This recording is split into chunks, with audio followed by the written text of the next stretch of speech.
Ladies and gentlemen, thank you very much for being here with us today at this procedure, which is of historical importance and which in fact marks the beginning of repayment of what is really owed. It is something which is owed in terms of truth and honesty towards Greek society and citizens, in terms of how the debt was created, how public and sovereign debt was created and developed, which is now hanging like a Damocletian sword over the heads of Greek citizens and young generations. So sovereign debt, which is being used as a tool to coerce and also to oppress the Greek nation. And of course, this is something which is far removed from the purpose of the prosperity of peoples and citizens, under conditions which do not in fact help serve the fundamental and universal rights of equality in the eyes of the law and the respect of human rights, as well as fundamental freedoms and social prosperity. On the contrary, in fact, all democratic functions are curtailed, and you have social exclusion, and you have unhappiness and a humanitarian crisis. So the debt does not constitute a sign of our times. It is the result of acts and omissions in terms of loan agreements with the clauses which imposed very high interest rates, and also agreements which were based on corruption and which meant that the debt was sent sky high. And of course, these are issues before justice now. So the debt is not something which cannot be called into question.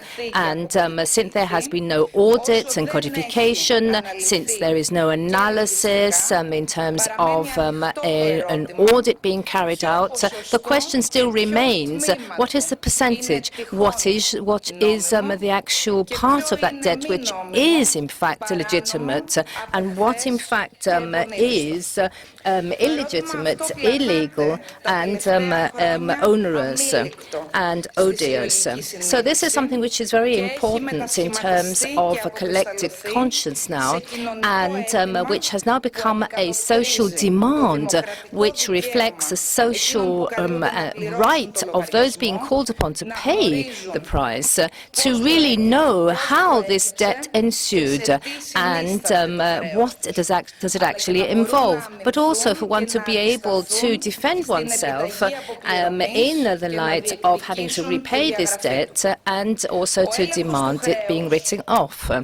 So this debt is not only a matter of the democratic right of citizens, it is also a supreme right of peoples, and at one at the same time it is an institutional obligation incumbent upon the state, and also according to the European Union legislation. In other words, it constitutes an international obligation of the country, according to what is normally called the international obligations of the country, only referring to the financial obligations and forgetting, of course, that there are other obligations of the state which would constitute democracy, transparency, human rights and freedoms, as well as being able to live a dignified life.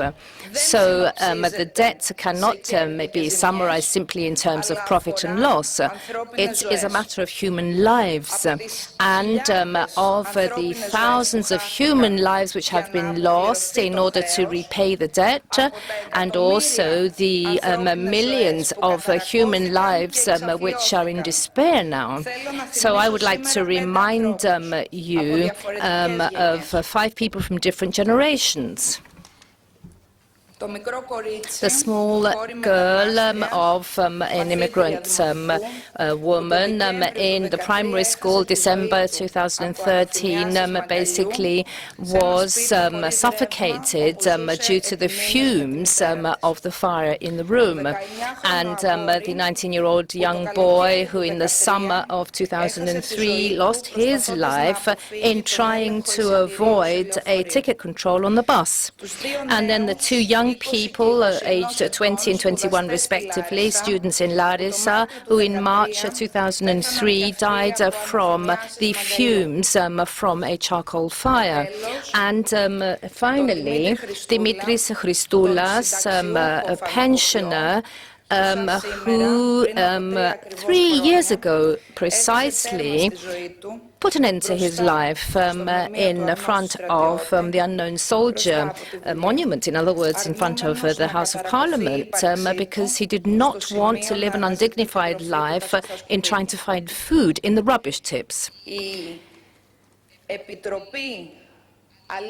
So the Truth Committee for Public Debt is made up of people who basically feel that they have a duty to these people as well. And the public debt, of course, which is being examined by the Hellenic Parliament. Now, this is therefore a very useful tool which the Hellenic Parliament is now ready to put to the service of the Greek public, because this is a tool of truth. It is a truth whereby injustices are in fact rectified, and it is a tool for dignity as well as social defense, and calling into question and resisting those choices which affect our lives, as well as basically raising the consciousness of social peoples. It is a tool of solidarity, in other words. So the presence here today that we have of the representative of the state, we have the president of the Hellenic Republic, we have the Prime Minister, we have various ministers here, and we have deputy presidents of the House, so we have representatives of the judiciary and also of other independent bodies, which therefore fully reflects the volition that we have for this audit to commence and for one to really take it to its termination. So we feel that your experience and, of course, your stance, which is one of altruism, to help in our efforts here in Greece, is therefore something which stands as a guarantee of success. Therefore, I would like to express my thanks to you all, especially for having responded to this call to you, as well as to the experts who have come in and the specialists from abroad, as well as those who have come in here from Greece. I'd also like to register the mobilization, which was spontaneous, of the academia and people of arts and letters who have called upon us basically to maintain this procedure that starts today, to maintain it, therefore, on an open level. So, ladies and gentlemen, I would like to announce to you the Decision 1448 by the President of the Hellenic Parliament, which was taken on the 4th of April 2015, whereby you have a special committee being established to find the truth as to the creation and the increase of the Greek debt, to also carry out an audit of the debt, and to call upon collaboration of the Hellenic Parliament with the European Parliament and other parliaments and international organizations as concerns the issue of debt, in order to sensitize and raise the consciousness of society, of the international community, as well as the international public opinion, which we will call the Committee of the Truth about the public debt.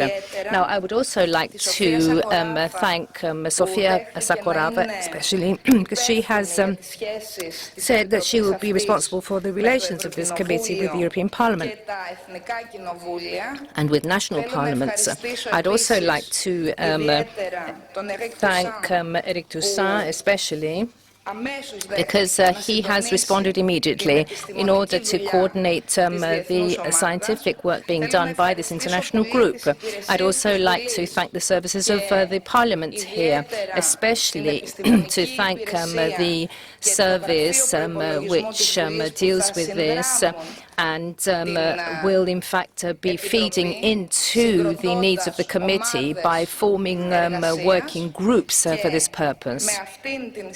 So with this introduction, therefore,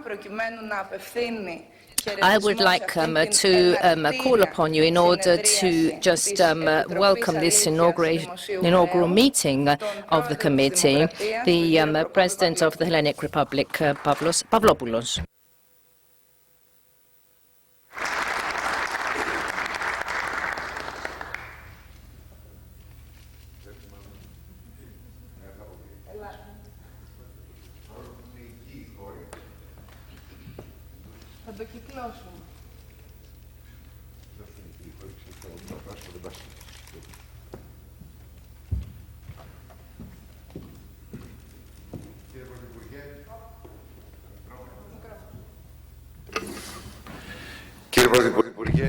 Prime Minister, Madam President of the Hellenic Parliament, members of the Parliament, ministers, ladies and gentlemen, it is an especial pleasure for me to be able to address you with a message today upon the opening of the work of this committee in terms of the audit of the Greek debt.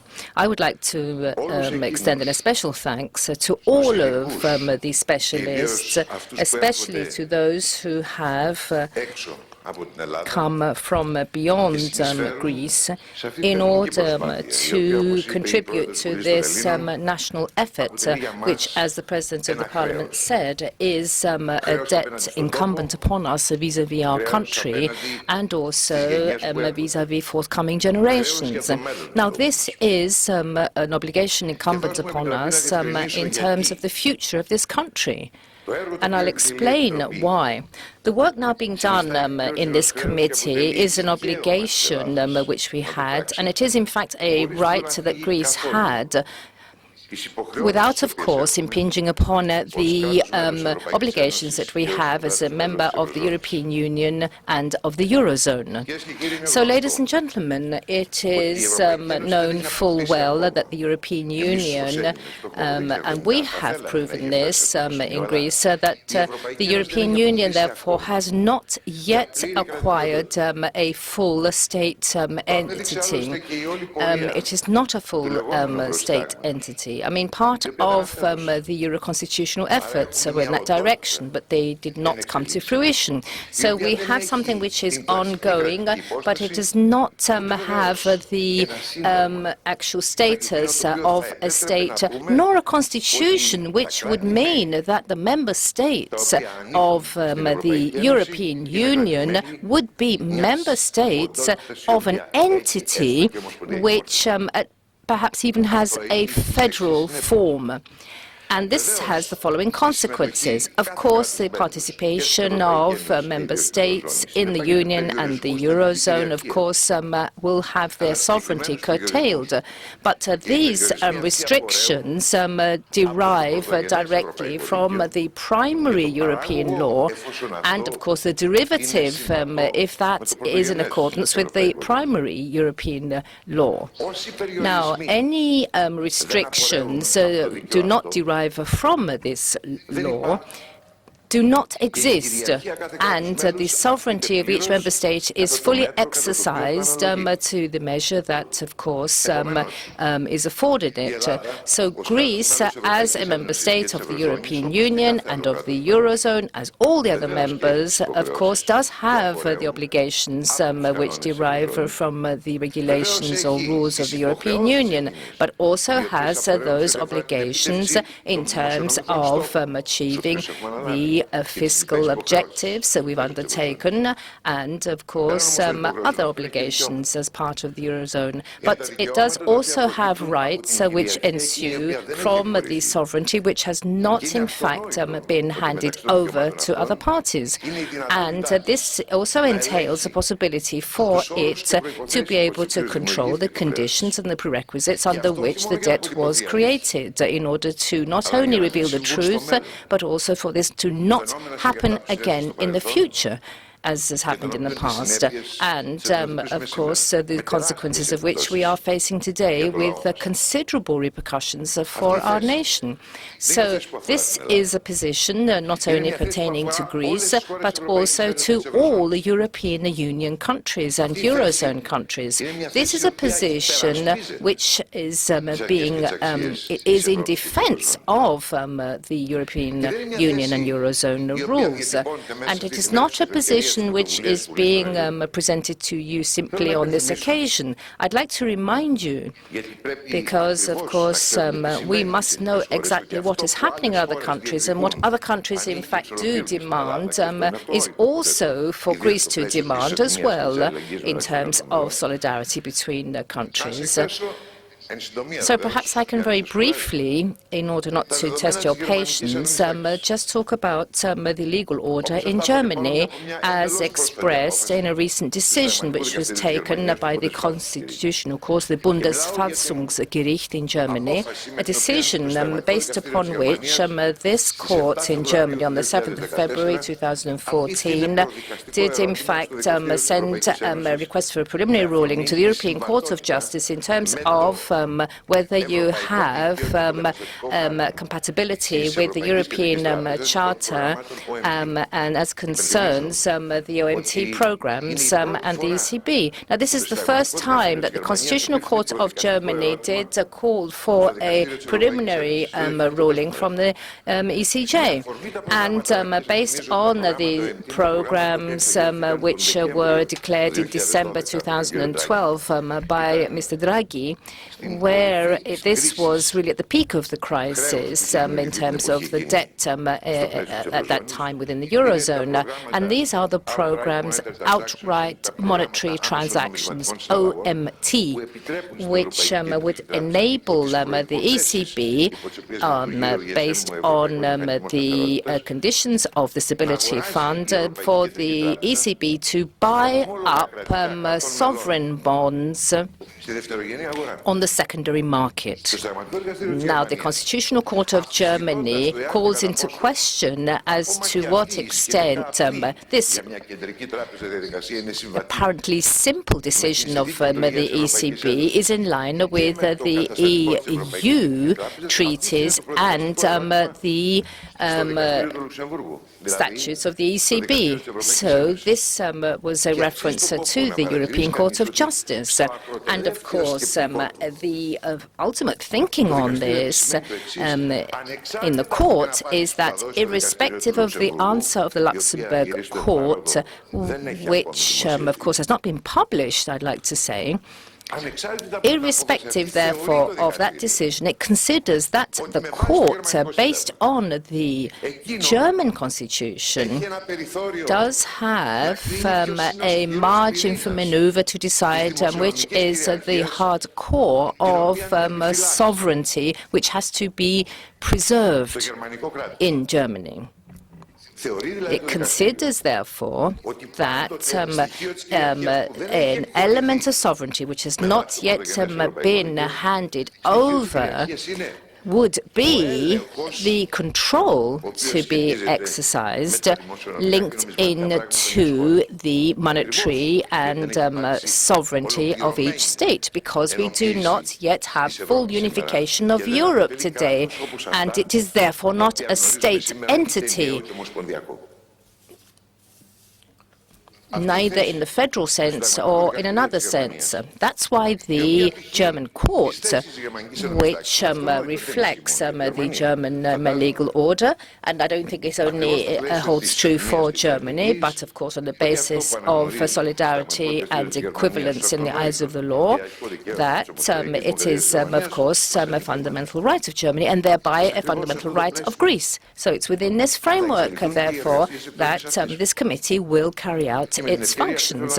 On this occasion, I'd like to say that Greece is dedicated to its European orientation and also dedicated to its orientation as a Eurozone member. And, of course, is working tirelessly in order to contribute rather than to create, to contribute to the building of the Eurozone rather than undermining it. So there, of course, we're not just talking about a monetary union. So we are fully conscious of our obligations, therefore. And, of course, aware of the European ideology that we have served for decades, irrespective of political hues. So we, therefore, are doing everything that is incumbent upon us. But what we are seeking is the possibility to do basically what we should, based on European law, European rules and regulations in terms of the sovereignty of a state. And, of course, Greece should be given what is its due and what European law gives to Greece and to other member states based on the fundamental procedures of the founding treaties of the European Union. And, of course, we have to dedicate ourselves to the value of human life, fundamental freedoms and rights of the individual in order to support a social state which reflects some of the views of humanitarianism, because this is what the European Union is.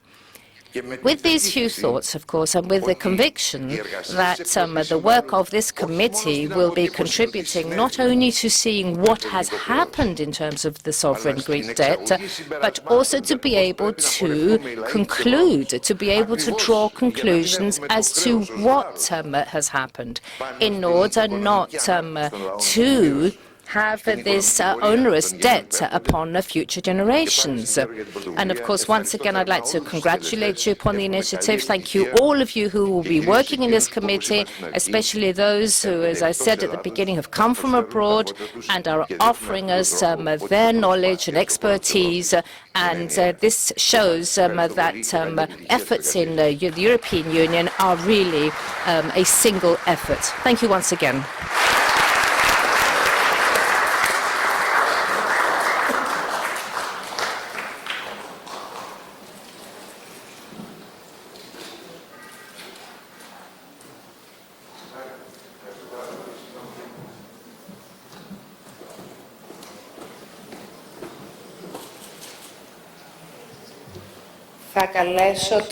I would now like to call to the podium Sofia Sakorafa. She is a member of the European Parliament, and she is a perfect example that the request for audit of the debt is not simply a matter of fireworks, and that those who insist ultimately win the day.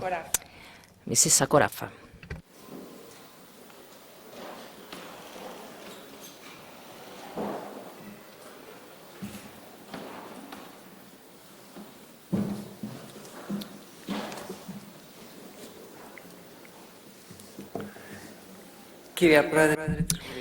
Madam President of the Hellenic Parliament, Prime Minister, ministers, and dear invitees and members of this committee. So I'd like to welcome you here to the Hellenic Parliament.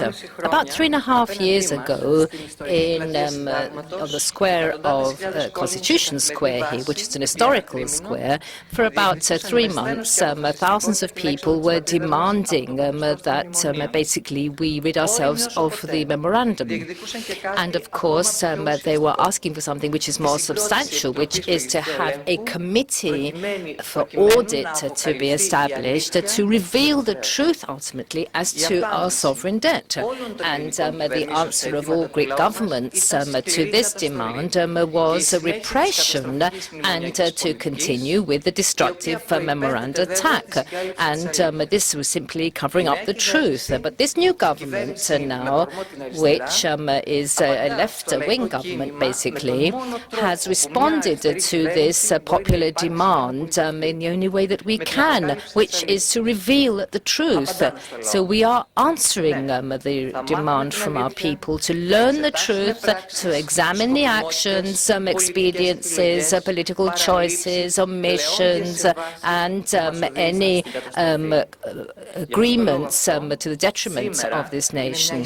So this really is an historical juncture for our country for one more reason, because it does fully justify the whole framework which has been established by this movement for audit, because this was an open and public procedure made up of academicians and experts and people who participate in civil society, and it's a committee which is not simply within the confines of the Parliament or the Committee of the Wise.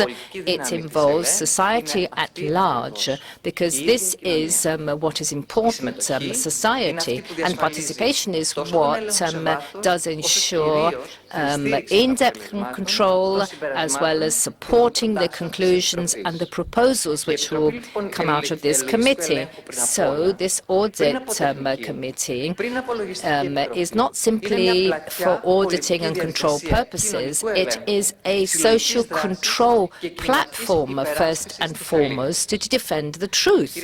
So, ladies and gentlemen, all of the actions in the past have been basically a matter of propaganda between domestic and foreign counterparts, because they've tried to incriminate society, and you have had extended throughout society the idea that Greek people supposedly are living to the detriment of other European peoples. But they conceal the fact that the taxpayers in the north of Europe basically have been spending money in terms of the money that was squandered, and basically they want to remain leaders of those banks, which basically are bankrupt. You see, it's very important for the lenders to bend the truth. And also this is a matter of immoral actions and behavior. And it's important for us as a Greek nation and as European peoples really to see what the other side of the truth is, because one has to, in the face of this propaganda, try to see where the truth lies. So it's very, very important, therefore, for us to be informed properly, both in the parliaments and in society, that only 8% of the money given by the creditors has in fact covered the needs of the state budget and the needs of our nation. The 92% remaining, once again, has been channeled back to the creditors and the banks. And it's very important for people to know what's happening, who participated, who profited, what about the arms agreement, what about the Olympic Games, the indebtedness there, and the interest rates imposed. It's important, therefore, for the peoples of Europe to know what percentage of these debts went to pay kickbacks. What about the irregularities? What about the violations and violations of treaties even? So, ladies and gentlemen, as of now, we are all working together in trying to redress the truth, to start from the Hellenic Parliament and to spread out to the whole of Europe in this effort. And one of the objectives of this committee is, in fact, to see, as of 2013, where the audit of the debts of each EU country has become now obligatory. Now, you see, those parties, political parties, some political parties rather, have not accepted this, and this is rather suspicious. It's very strange for one to accept other committees which were on the memoranda to look at the period from 2004 and at the same time to actually say that this committee will go further back. We are going to governments prior to 2004.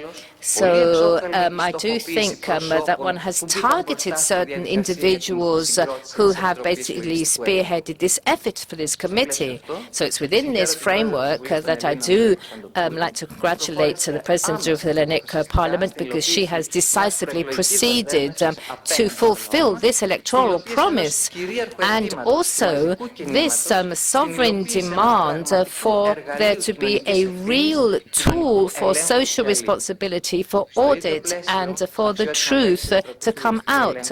And I'd like to thank you, therefore, because with your contribution, your solidarity, your experience at this very important juncture in our history, will work with us to reveal the methods and the policies which engender such results. And we will show, basically, what this illegitimate debt really entails. So we feel that this will be a breath of fresh air for our people. Let me just make one final point, which I think is the message today. I do think that it's the first time that we see that a newly elected government, as well as the state with the President of the Republic as well, are basically standing by their decision to play the role that they have to play in a democracy without fear, but also with great courage, and to try to find the truth, and to, of course, make sure that we do not have a manipulation of public opinion. So this is the first very strong message going out from the Audit Committee to the nation, but also abroad. And therefore, we are ready to proceed with knowledge and in full cognizance of our obligations. So I will not say I wish you every success, which is what we classically say, but to say that this has been a demand for us all. Thank you.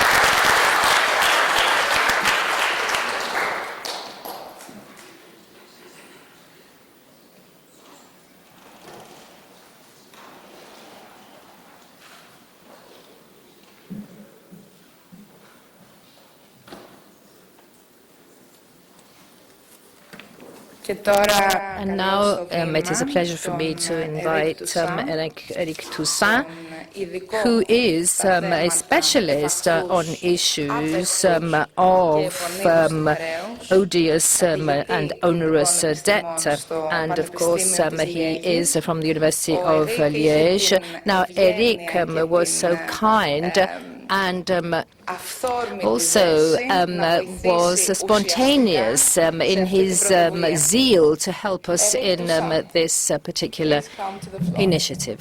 You have the floor, sir.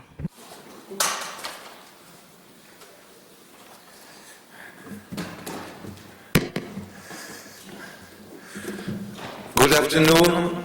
It's an honor for me and for all the colleagues who came from outside Greece, and also for all the citizens who participated 4 years ago in an intent to launch a first audit.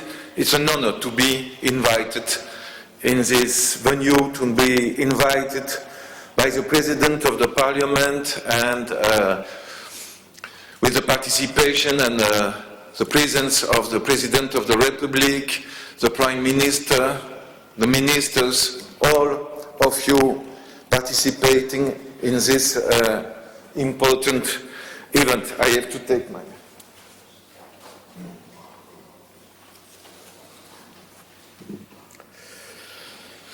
So, the committee will audit the Greek debt in the coming months, aimed at finding out whether part of the Greek public debt is illegitimate, illegal, odious, or unsustainable.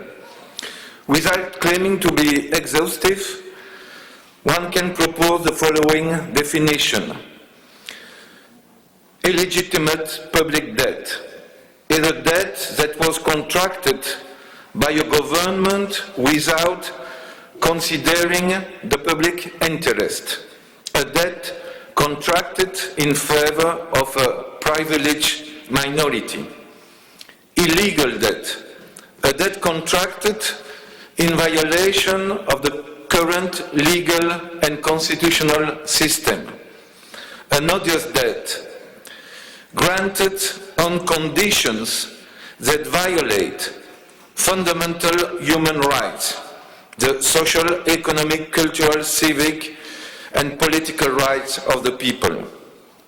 Unsustainable public debt, debt that can only be paid with dire consequences for the people, such as a dramatic degradation of their living condition, of health care and education, and increase in unemployment. In short, debt that undermines basic human rights. In other words, an unsustainable debt is a debt whose repayment makes it impossible for governments to guarantee to the population fundamental human rights. Good public health system, good public educational system, good social protection system, decent wage and pension, etc. Paragraph 9 of Article 7 of Regulation number 472 adopted by the European Parliament and the Council on the 21st May 2013, a regulation which strongly undermines the sovereignty of the member states that have to implement adjustment policy. This Article 7 maintains that states subject to structural adjustment should carry out a complete audit of public debt in order to explain why indebtedness increased so sharply and to identify any irregularities. The full text is the following one. A member state subject to a macroeconomic adjustment program shall carry out a comprehensive audit of its public finances in order, inter alia, to assess the reason that led to the building up of excessive levels of debt, as well as to track any possible irregularity. That's the quotation of this regulation. Citizen participation is fundamental to a rigorous and independent audit process. Here are some questions that could be tackled by auditing the Greek debt. Greek debt was at 113% of GDP in 2009, before the onset of the Greek crisis and the intervention by the IMF and the European institution involved in the memorandum. This Greek debt reached, as you know, 175% of GDP in 2014. How could we explain that? Are there irregularities in the huge increase of the debt? The audit will analyze the legality and legitimacy of the bailout process. Is it in conformity with European treaties, especially Article 125, which prohibits EU countries from taking on the financial engagement of another EU country? Did it comply with normal EU decision procedure?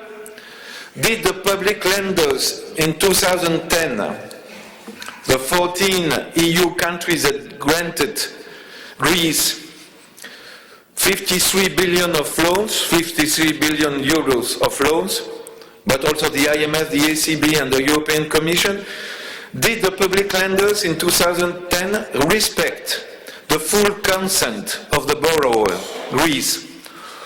Or was Greece acting under coercion? Did these creditors impose one-sided conditions such excessive interest rates on the loans? Did the 14 member states that each granted Greece a bilateral loan respect their own laws and constitution, as well as those of Greece? Another purpose is to audit the action of the IMF. We know that several members of the IMF Executive Board had expressed considerable reservation regarding the loan granted by the IMF, pointing out, among other things, that Greece would not be able to repay it due to the policies that were being imposed on the country. We have access to the minutes of the meeting of the leadership of the IMF thanks to revelation made by the Wall Street Journal in October 2013. Recently, Paulo Nogueira Batista, one of the IMF executive directors, claimed that all IMF board members knew that the loan was actually intended to save the French and German banks and not Greece. Philippe Legrand, advisor to the President of the European Commission, José Manuel Barroso, in 2010, when the Troika granted its loan, specifies, and I quote, IMF decision makers were overruled by the IMF managing director of the time, Dominique Strauss-Kahn, who was then running for the French presidency and consequently wanted to prevent French banks from facing losses. Similarly, German banks had persuaded Angela Merkel that it would be terrible if ever they should lose money. So the Eurozone government decided to pretend that Greece was only facing temporary problems. This Philippe Legrand, advisor to Jean-Manuel Barroso, had the following scene. They had to bypass, so the managing director of the IMF, they had to bypass an essential principle in the Maastricht Treaty, namely the no bailout clause. The loans to Athens were not intended to save Greece, but the French and the German banks that had been foolish enough to grant loans to an insolvent state. Private European banks were thus replaced by the Troika as Greece's main creditor as from late 2010. We could add question, did the ECB has respected its mandate? The audit must also evaluate whether the strict condition imposed on Greece by the Troika in exchange for the loans it received has respected the treaties and conventions that protect the fundamental human rights. These human rights are protected by many laws at international and European level, such as the Charter of Fundamental Rights of the European Union, the European Convention on Human Rights, the European Social Charter, the two UN Human Rights Covenants, the Charter of the UN, the UN Convention on the right of the child, the UN Convention on the Right of Persons with Disabilities, and also the Convention of the International Labour Organization, which have the status of basic legal principle. The audit will need to verify whether, as provided in regulation of the EU number 472 of the European Parliament, mentioned above, I quote, "The draft macroeconomic adjustment programme fully observes Article 152 of TFEU and Article 28 of the Charter of Fundamental Rights of the European Union. The audit must also verify whether the following passage of the regulation is adhered to. The budgetary consolidation efforts set out in the macroeconomic programme shall take into account the need to ensure sufficient means for fundamental policies such as education and health care. It must also be determined whether the following fundamental principle of the regulation has been applied. Article 9 of the Treaty of the Functioning of the European Union provides that in defining and implementing its policies and activities, the Union is to take into account requirements linked to the promotion of a high level of employment, the guarantee of adequate social protection, the fight against social exclusion, a high level of education, training and protection of human health." And I end the quote of this regulation here. To conclude, another definition of an odious debt is a debt contracted with the lack of benefit to the population concerned, the lack of consent of this population, and the awareness of the lenders. So we should analyze the credit given to Greece through the memorandums and the bailout program if they coincide with this definition, and give some conclusion to the authorities of the country in relation to that. Thank you very much for your attention.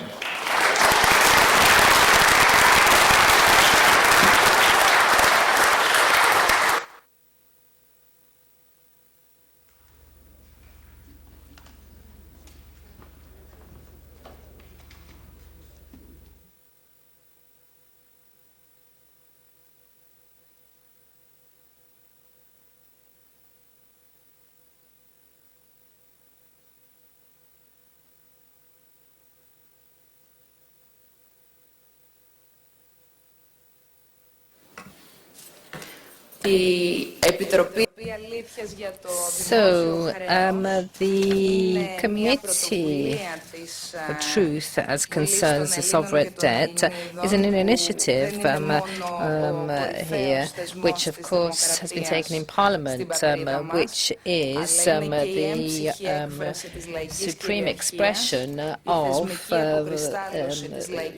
sovereign rights and popular will, and of course a defense of one's sovereignty. And it is of symbolic importance that this committee on the audit of the Greek debt and seeking out the truth as to how the debt in fact was created will be functioning under the auspices of the Hellenic Parliament. But of course what is of great value is that the government as a whole, in other words, the executive, accepted our invitation to be here today with us at the very highest level of the Prime Minister, but also with the participation of ministers in the line ministries who have responded to this invitation and challenge to address the committee, and therefore to tell us how they, in their office, will be working with you, the members of the committee, and making their contribution in seeking out and revealing the truth, and so that we have an exhaustive and substantial and full audit carried out. So we have a number of ministers with us. I will call upon the Minister for Defence and the President of the other ally in the government, in the coalition, which is ANEL, the Independence Party.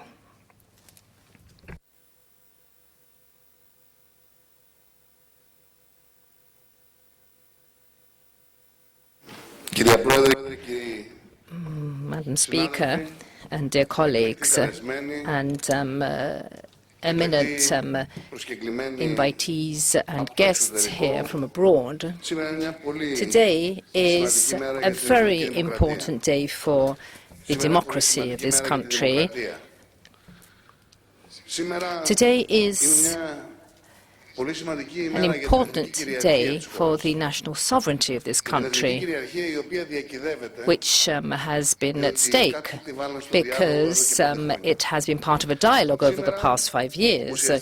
You see, substantially today, we are proving that a decision has been taken to support this government because this has been the mandate of the Greek people, handed down to Syriza and to Independent Hellene's party in order to help re-establish national sovereignty and to carry out an audit as to what's happening here in Greece. For an audit to be carried out, which I must say, regretfully, many of those participating in the previous governments, in fact, are refusing to participate in. Now, it is not per chance that in this supreme meeting here in the Temple of Democracy, where democracy was born, we do not have present here with us today those very persons who agreed to taking out a loan agreement, which is contrary to the Constitution of this government and has led us to this present state of affairs. As Professor Alain Toussaint has said, what we are doing here today is to implement, apart from our popular mandate, the European Union mandate as concerns Article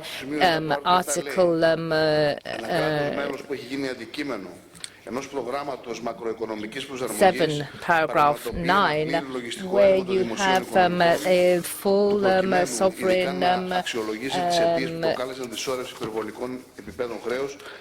examination of accounts, and I quote, that comprehensive audit of public finances has to be carried out, etc., etc. So you see that this is an obligation incumbent upon us vis-à-vis the European Union. In 2009, the debt percentage was 113 vis-à-vis GDP, which was rather high. And in 2014, after the application of policies which basically were imposed by the creditors, implemented through the government, is now at 175% of GDP. So this is tangible proof that the policies imposed by the creditors on our country is an unsuccessful, a failed policy which has rocketed sky high our debt. Is it a mistake or is it dolos? Well, this is going to be proven now. we will prove as to whether some people have derived benefits and profits from these policies. In 2009, in December 2009, the former Prime Minister, in a public statement, said that the public debt will be faced by us alone and not with foreign help. And 14 days later, the Prime Minister, George Papandreou, was at a meeting at Stelios Zavos's house, who is the representative of George Soros, the international profiteer, and also a friend of John Paulson.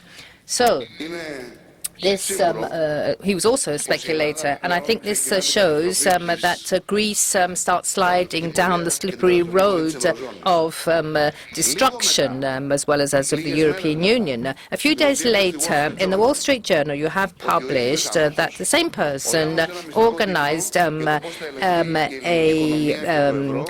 secret dinner with inviting Soros, Paulson, Hellenic, who are three major speculators. So Greece, basically, therefore, is a powder keg for Europe. And you see that the CDS were then sold by the State Bank, and this was basically had acted as a guarantee against any attacks on its economy. And in fact, it's the Postal Bank which sells 1.3 billion of CDS, which were bought in the summer, the previous summer. You see then the next CDS sale of the Postal Bank started. The spread increase because these CDS were undervalued 26 billion euros. And well, let's see who basically won out in these actions. Who are the ones who sold? Whereas they said that we will go into the support mechanism, and 4 years on, we are carrying out an audit now. You see, the Bank of Greece, ordered by the present governor of Greece, refuses to give the information to Greek justice on this. So what is behind the CDS? Who basically had inside information? And I think very clearly, therefore, I am declaring from this very podium, in full conscience of what I'm saying, is that those who did this were in the government, and these were the people who had pre-agreed the accession of our country to the support mechanism before even taking up government. On Canal Plus, Dominique Strauss-Kahn, he talks to George Papandreou, and he says that as of September, prior to Papandreou taking up government, said that there were secret agreements which had been called up to call in the IMF. And I think this is a matter of dollars, of tort. And I think, therefore, that this was premeditated. So why were these policies decided upon? Why were these policies imposed upon the Greek government? And a second question, apart from whether in fact what we have here is an odious or onerous situation, it's whether it is a legitimate situation. And I think the third question is, do we have the principle of the autonomous nature of the person who is borrowing or not? And also as concerns writing off debt, the PSI, was that in fact a fraudulent activity for the Greek economy or not? And how is it possible by reducing debt and to have this write-off to ultimately have an increase in the debt? Who were the ones who had a write-off? How is it possible that the Greek people now are in a destitute situation? I don't want to go into any more of this or to take any more time up of the committee, but on the 12th of March 2011, Minister for Finance, Papakastandino at the time, said Well, he received and he sent out an email, and this email was to the creditors, and he accepted their proposal that certain provisions of the Constitution should in fact be stayed in order for us to be able to follow the orders of the creditors. Now, this email in itself shows how the Constitution has been violated. And the first person to announce this was Professor Kasimatis, who made this very clear to us, and we thank him for having made that clear. And I must say that in the ministries, we are looking through each and every one of the accounts at the time, and we can prove who were those who basically inflated the debt. In the Ministry of Defense, Ayasoi Yorganda, who was in fact an employee of Anstad at the time, she talked about counterfeiting the information under Papandreou, that she discovered that in the 2009 budget, you have an increase in the amount of the debt that the country has by 3.4 billion euros in the Ministry of Defense, simply by one action. The Ministry of Defense basically were charged with arms systems without these arms systems having been received by the country. Simply, this 3.4 billion amount, which was put in as a debit in the defense budget in 2009, can show that there's been a falsification of information in order to create a program as had in fact been premeditated by those in power at the time, and of course which has led us to this situation. David Rockefeller said that we will create a major economic crisis, which is so great a crisis that we're going to subjugate peoples and dominate. So, dear invitees, dear guests, and Professor, here in the very temple of democracy in Greece, the mission that you have and our mission is not only to prove that democracy is alive, but also to save the rest of Europe. Thank you.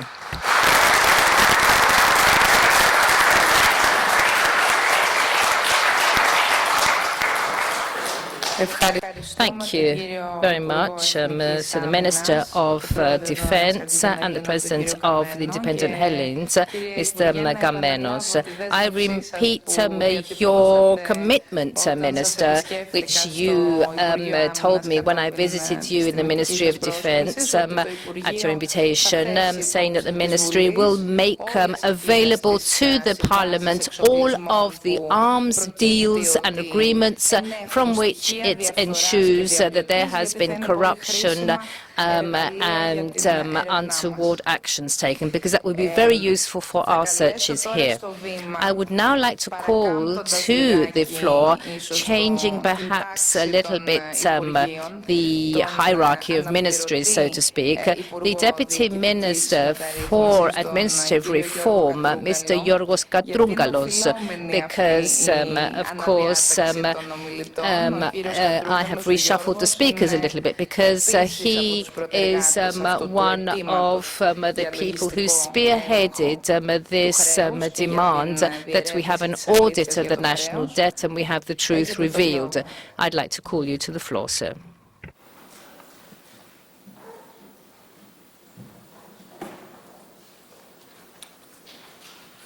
Thank you very much, Madam Speaker.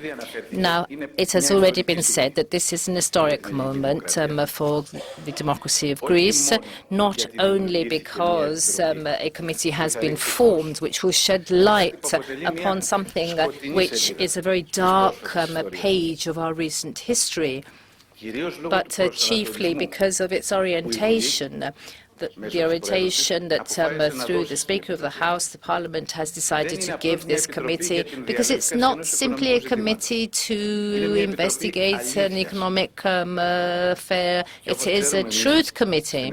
And as we know here in Greece, and I know full well for our guests here, our national poet did say that our nation must consider national whatever is true.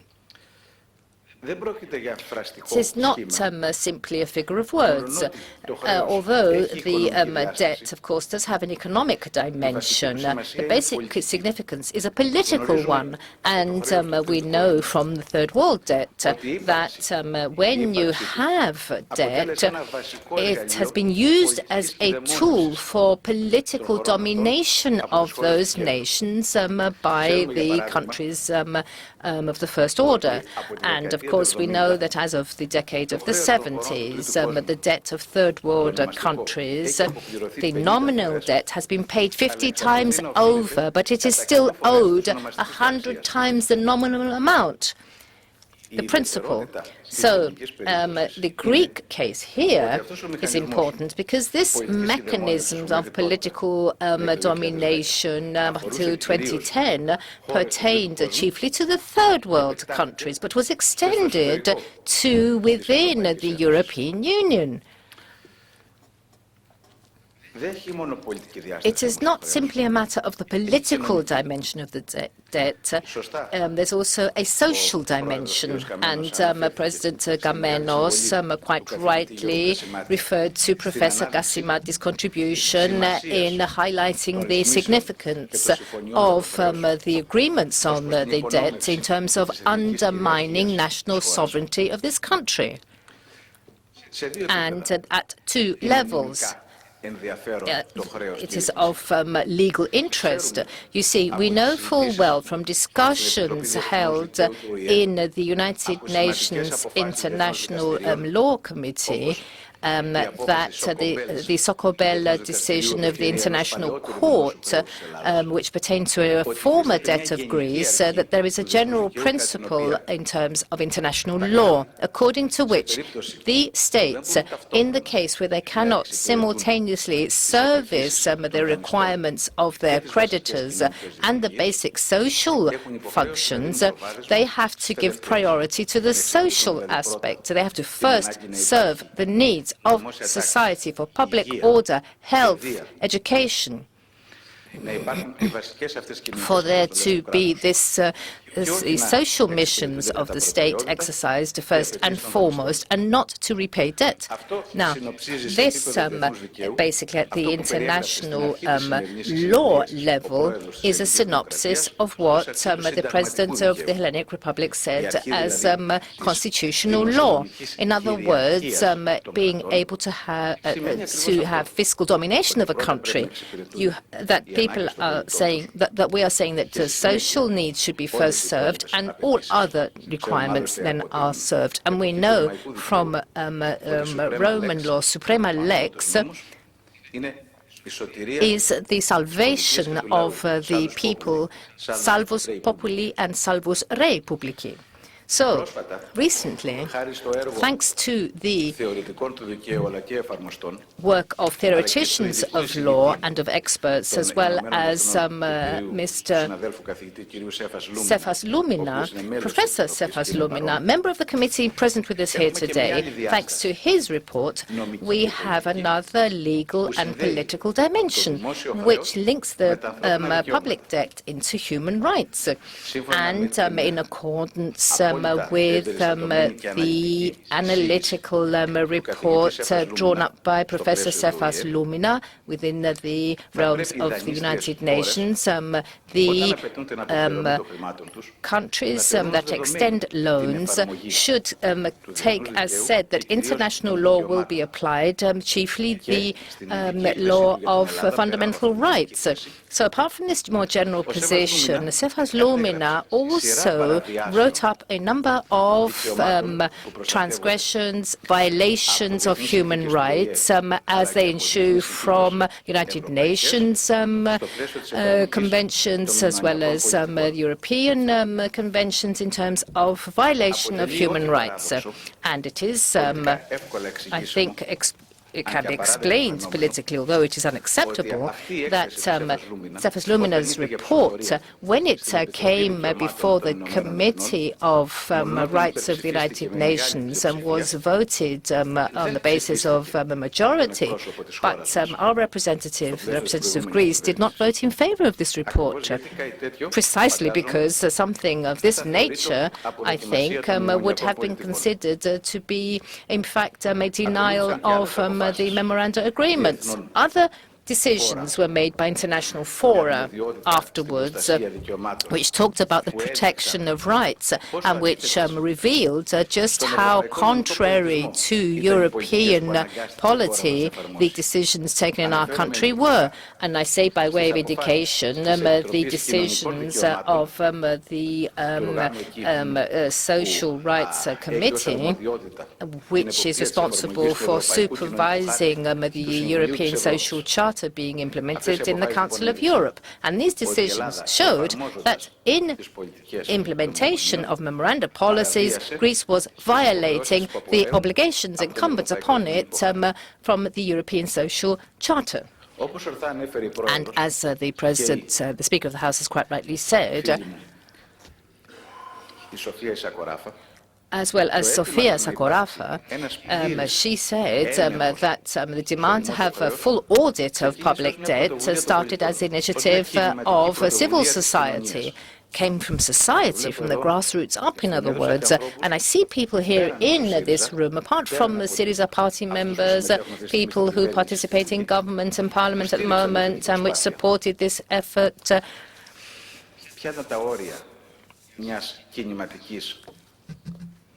So this was an initiative taken by a social movement, but of course one had to have full access to public documents. That was the obstacle. And of course Mr. Kamenos has referred to this very issue. This is where the major contribution of this committee lies, that you should shed light where you had darkness to date, that you have access to the documents which will prove that it was not in the interests of the European peoples, nor of the Greek people, to draw up these agreements under the memoranda, to see who won, who lost out, and to see how European legitimacy, constitutional legitimacy, and to see basically whether we can once again set Europe back on the road to the European social model, protecting, respecting rights of people, both in society and in terms of political rights. Greece is not a single case. I mean, we were used as a guinea pig in this experiment. But these policies implemented in Greece are not substantially different from those implemented in Europe in recent years.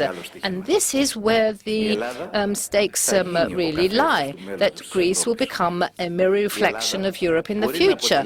And Greece, therefore, should constitute proof that this is not a single directional movement. There is another way to move in the direction of social Europe, and this committee, therefore, can constitute a very important tool of truth for the past, but substantially speaking, also in that political tack we have to take in the future. Thank you.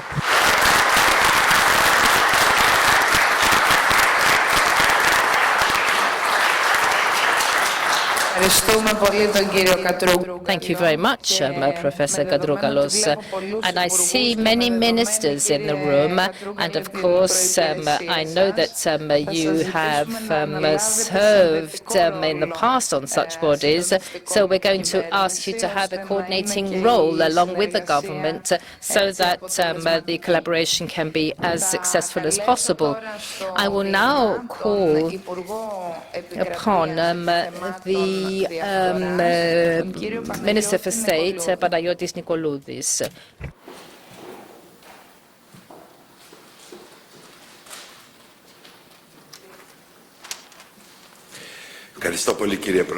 Thank you very much, Madam Speaker. Ladies and gentlemen, I don't think that there is any shadow of a doubt that one of the important, if not the most important reason for which our country has ended up in this state of financial crisis is corruption. Corruption, basically, which has been shown as endemic in all the public procurement agreements, especially in the first decade of this new century, from the year 2000 up until the year 2010, where we had many agreements signed for public procurement with companies which basically were from abroad. And herein lies the basic issue, because this country was characterized, justifiably in some cases, sometimes not so, as a corrupt country. Now, if a country is corrupt, if our citizens are corrupt, and if one half of society is corrupting the other half, then this society is justifiably called upon to pay its dues.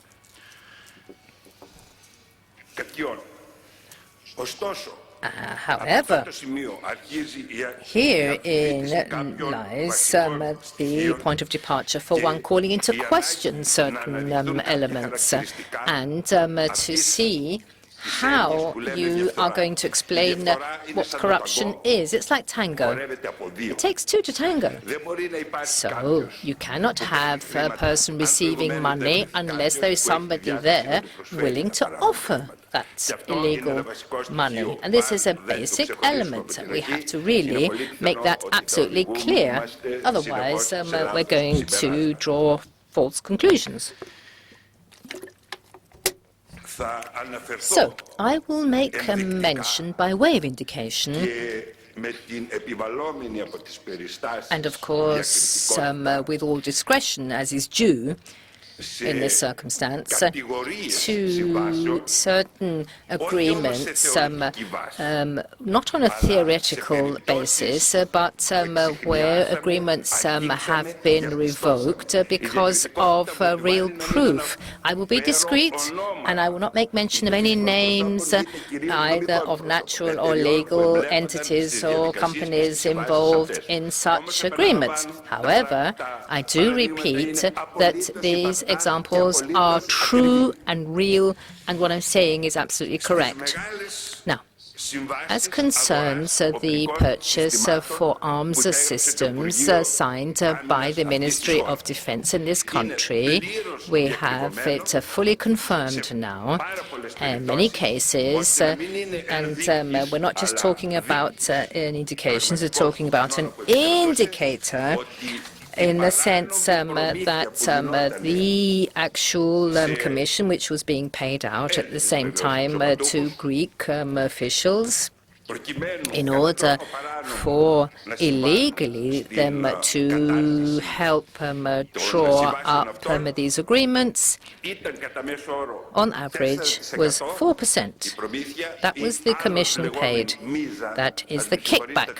I'm sorry to use the word kickback, but I have to use it because I'm talking about procurement agreements. In Greek, we have the same word for procurement and kickback, unfortunately, so I'm going to have to separate out by using a separate word and say kickback rather than commission.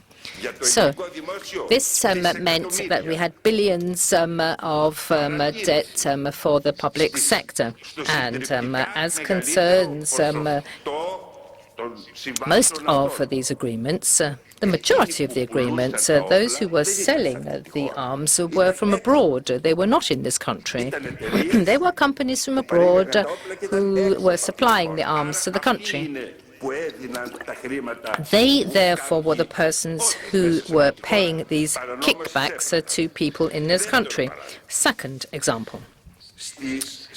In the procurement agreements for goods and services to the state, what we had as a percentage for kickbacks was 2 to 2.5%. Now, here, unlike the previous category, the main share was to companies in the country. Third category of agreements now, we have supply agreements for medical devices and supplies for hospitals and public corporations. Now, the kickback percentage, ladies and gentlemen, here was 23%, an incredible percentage. This is nothing in excess on my part. It has been ascertained as being absolutely true. 23%. And that has been investigated in trying to discover who were the persons receiving these amounts.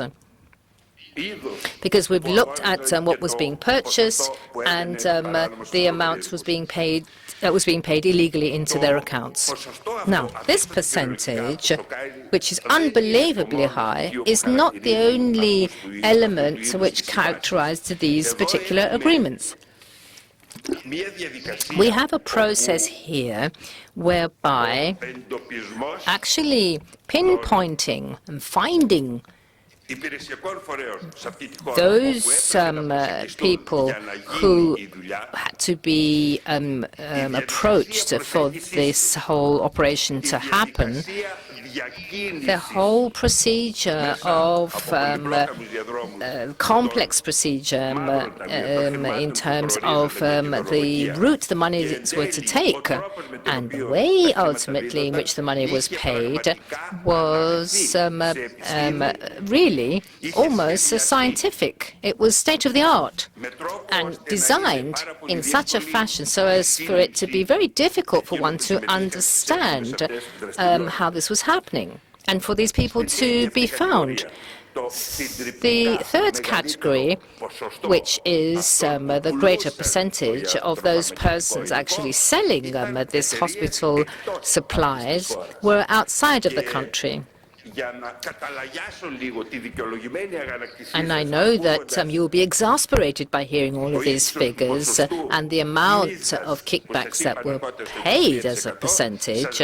Let me just say also that the materials being sold to hospitals were of very good quality. Perhaps that can acquiesce somewhat your exasperation. It was good quality stuff that was being sold. Of course, that in no way takes away from the element of corruption, which of course meant that this state was losing billions and billions of euros.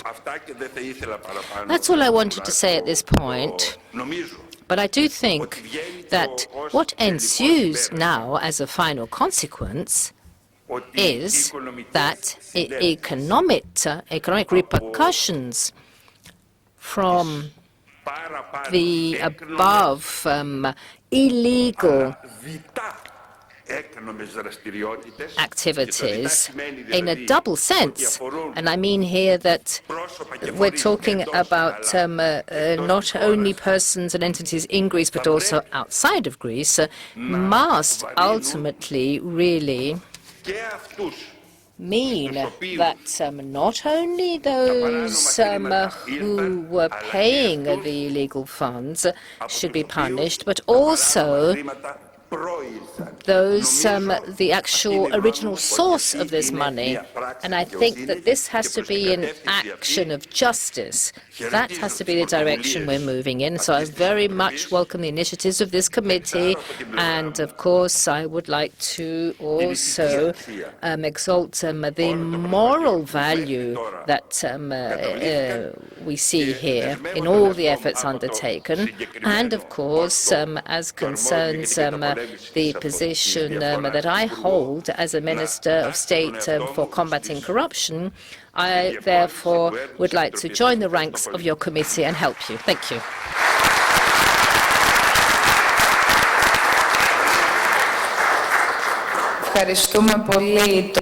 Our thanks are due to the Minister for State on issues of corruption, and we do thank you also for that brief overview and review of this Medusa with its thousands of heads that keep popping up. And that, of course, leads me to remember something which I'd like to share with you here, members of the committee and our eminent guests from abroad. There are two reports drawn up by the Secretary General for Transparency and Human Rights in 2012 and 2013 under previous governments.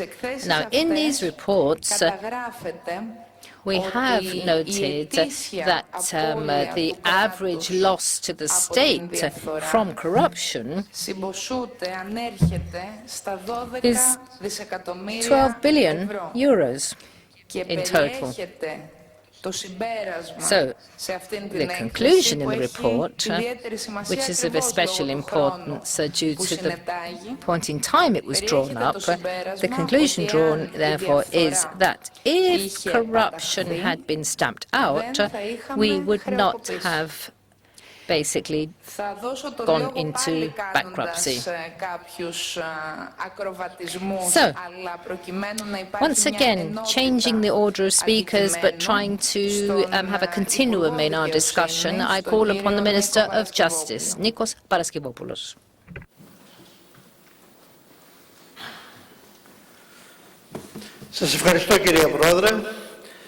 Thank you very much, Madam Speaker. Now, ladies and gentlemen, the angle from the Ministry of Justice on an issue which, of course, goes back in time, but also is a very broad subject, is something which perhaps is not correctly set in terms of the angle. I know that's difficult to understand, but there are certain issues that justice is trying to deal with. And you can perhaps generalize on some fronts and therefore should be included in what is being examined in this committee. You see, the mechanisms of justice, it's, and of course, the executive and the legislature constituted part of the problems we're looking at today, but also in the impasse we're in. I think that I will just briefly touch upon this issue of the inflation and the increase of the debt, rather than to how it was formed. You see, actually supervising and monitoring the problems, which supposedly was tried from the angle of the Ministry of Justice on, has not really or rarely been able to actually pinpoint the specific responsibilities and where they lie. What one can normally do and see is that often the responsibilities for what ensued seem to be relational, ones of a network, perhaps even systemic. You see, there are responsibilities which are exclusively domestic responsibilities, and this was mentioned both by Minister Nikolaoulis just now, but also the President of the Independent Hellenes, Mr. Kamenos, also mentioned this. Now, as concerns the Ministry of Justice, the responsibilities here lie in the reports which the Ministry of Justice has sent into Parliament in seeking the criminal responsibilities of political personages. Now, for the same reasons of discretion invoked by the previous speaker, I will not make mention of the individual names of personages or persons, but of course all of the legal proceedings submitted to the House do pertain to responsibilities as to how the debt was initially created. two specific problems I will mention that I have been able to detect in the field of justice. The first one is a specific but also can be generalized. I think that it is known that during the memorandum being implemented and an attempt to try and repay the debt, a body was drawn up, Taipei it's called, which is the Public Assets Development Fund. And the idea was to sell off public assets in order for them to help deal with the debt.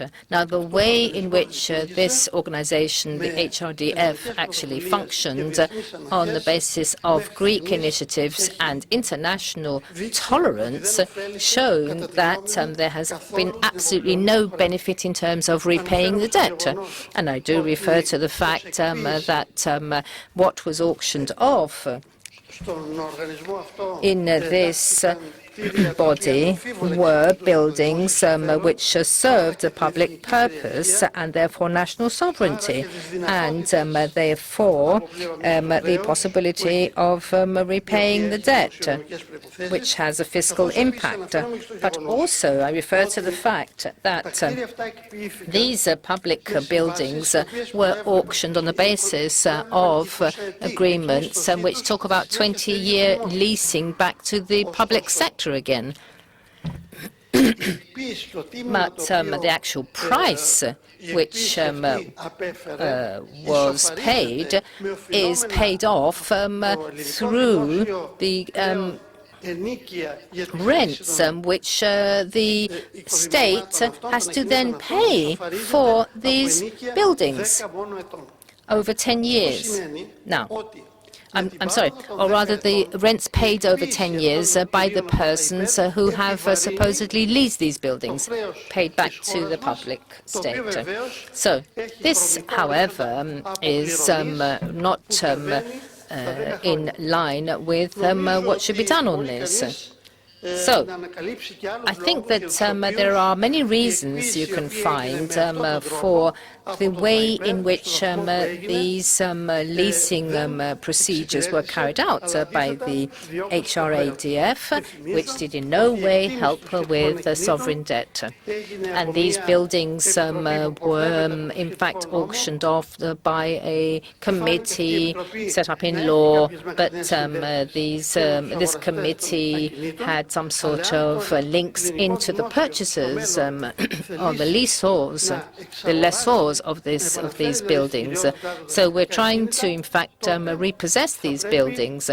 But in so doing, you have to pay out an amount which will be a market price determined at the market price and not the price which was originally paid due to the indigence of the country.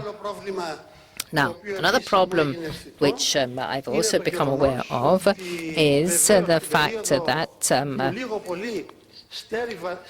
in the time where financing sources had dried up for the Greek economy, we were not helped sufficiently by the development of European programs, which, of course, had been established for solidarity purposes and to help feed into the development of the economy.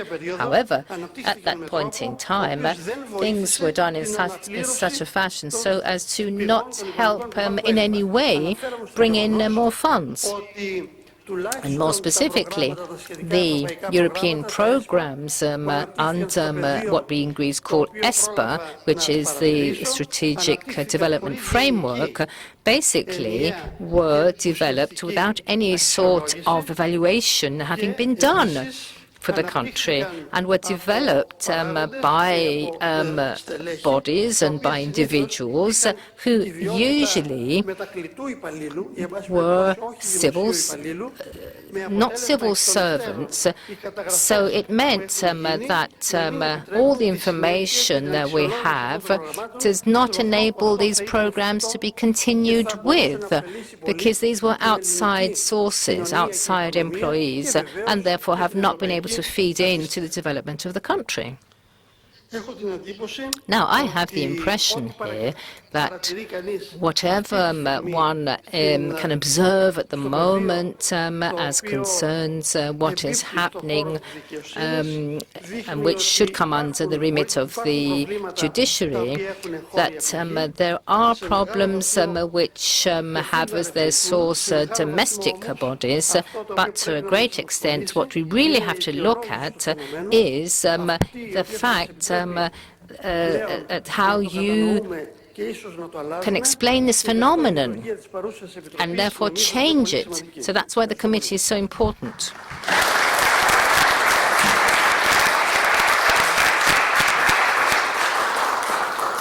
Thank you very much, Minister. Thank you for just reminding us as concerned the various files that have been sent to Parliament in terms of judicial proceedings, which are absolutely necessary for us to be able to understand the cases in question, and your analysis of the role undertaken by the Hellenic Republic Assets Development Fund, the HRADF, type B as we call it in Greek, in order to sell off assets to help pay off sovereign debt. And basically ended up as a can of worms with lots of scandals and selling out of public assets. Now, can I call upon the alternate Minister for Foreign Affairs, who's responsible for European Union affairs?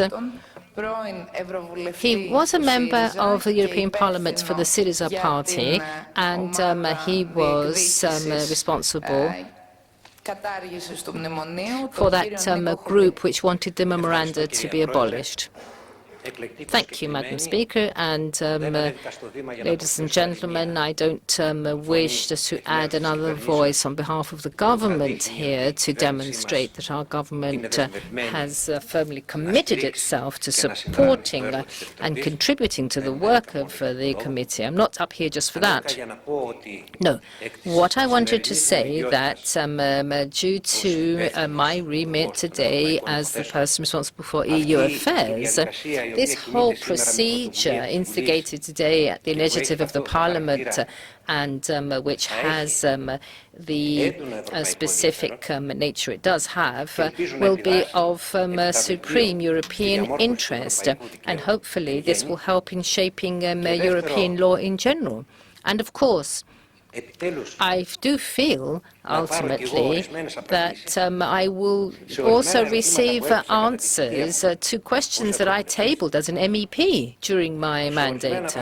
And some of the things linked into the issues under examination. Well, some questions were answered. And of course, all that material is available to your committee. But to certain questions I submitted, I received no answer. To wit, linked into this issue. The last question I submitted as an MEP linked into this specific issue, just to prove and to show that one must support this committee wholeheartedly and help it overcome any obstacles to really get the answers, not simply for us to be satisfied and for our people to be satisfied, but to satisfy and service also the fact that today one has understood that Europe cannot move based on the principle, supreme principle now, that it is an obligation to repay your debt, more so than, in fact, respecting human and social rights. That's the situation we're in at the moment. And this, of course, links into what others are asking here as well. So the Spiegel, in fact, published an article which linked in the head of the German industrialists into corruption amounts that had been paid into Greece, and was asking for the information. That was my final question in the House, but I never received an answer. Not a matter of the nationality of the president of the MEP as a German, because he said, no, such a question is not acceptable, he said. So this committee, with our contribution, I think, can ultimately submit such questions. And there may be difficulties in terms of whether they're admissible or not, but I think our committee can overcome them and we can finally get an answer to those questions. I won't repeat everything that's been said about the reason, the importance or the value thereof, but as concerns the legitimization basis for forming this committee, which is a continuum to the original move that was made, but is of more European importance now. You see, when the first initiative was taken, as I saw in Europe, it was seen as a sort of activist movement.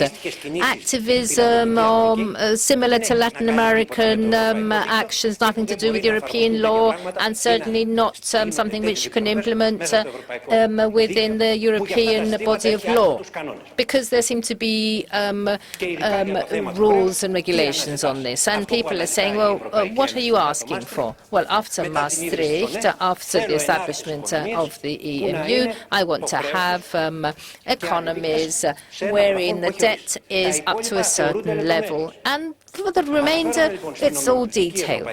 Now, I refer to the European legitimization basis, which was already mentioned, which is 472, Article 7, Paragraph 9. That is Regulation 472, which was mentioned already. And this, of course, does give us an additional right to move ahead, because there is this institutional reference. So, on a practical level, my first contribution, and of our MEPs, but I also think in terms of our participation in the Council, European Council, I will ask for the implementing regulation, in fact, or what we would call an implementing circular on this. Okay, so we do this, we do something at a national initiative basis, make sure, despite that you're in a readaptation program trying to reduce debt, but debt remains at the same level. If everything happens, what will happen? What will be the political answer to the results of this committee? See, the implementing circular does not yet exist for 472. So we're going to have to see how we're going to tackle this issue. So, dear guest, this regulation was not really a bolt out of the blue. It really follows all the debt developments within Europe, and you can see the contradictions inherent. In the name of repaying debt, you have policies implemented which are counter to international and social and European agreements, and to what extent one can really tackle the debt properly. I'm saying this for the following reason. Some people are saying, what are you Greeks looking for with the debt that you have under the memorandum? Other countries have been able to implement the memorandum and have been able to move out of this problem. So why are you making a noise?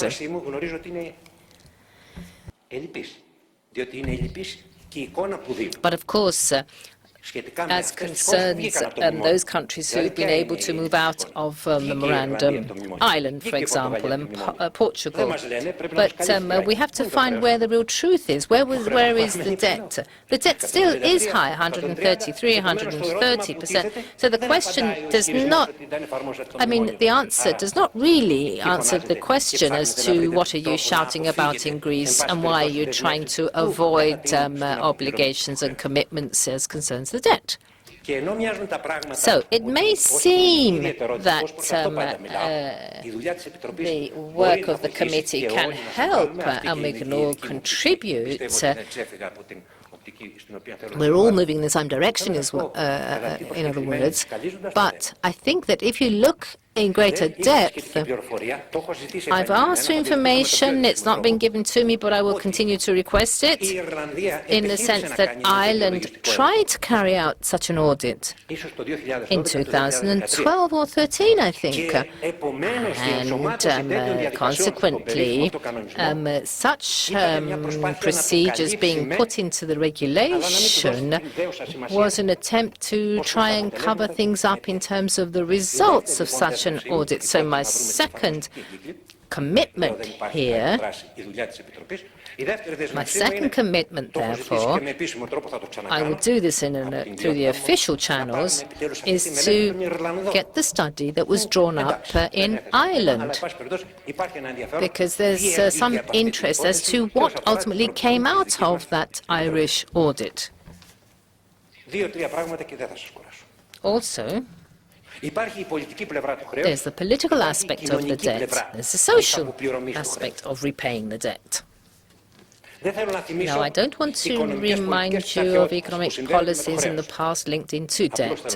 I just want to say that in democracies, such as in ancient Athens, in phases where we have the democracy of the Megara, we see that borrowing and debt, bearing in mind the social sensitivities of the time. The fact that you don't repay your debt in antiquity and the consequences have been, of course, described by the speaker. You would do everything. What happened? You would make people, you would enslave people. You would have enslavement. And the idea, of course, is that once I come to power, I will return what has been illegally collected from the people. So the demand that a debt which is onerous and which is odious, has to be recognized as to its size, so that you know whether society can actually repay it.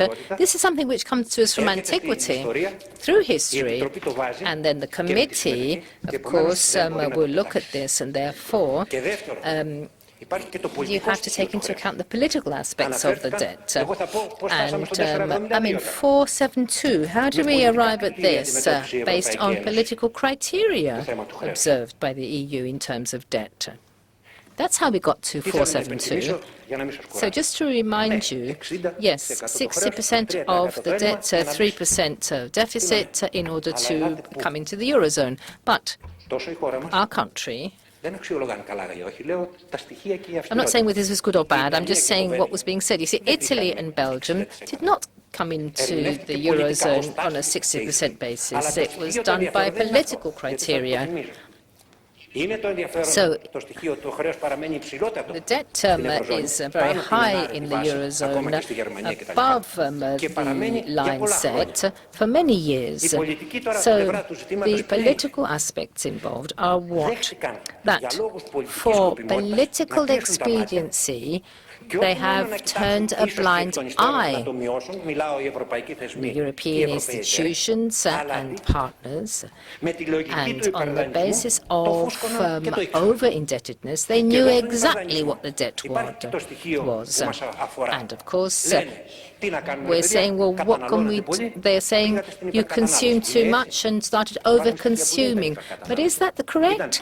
No, it was a political and economic coercion coercion, armaments deals in order to gain your position in the Eurozone and for French and German companies to win out, as all of the evidence shows. You had over-indebtedness, you didn't set the limit, because you were making a profit.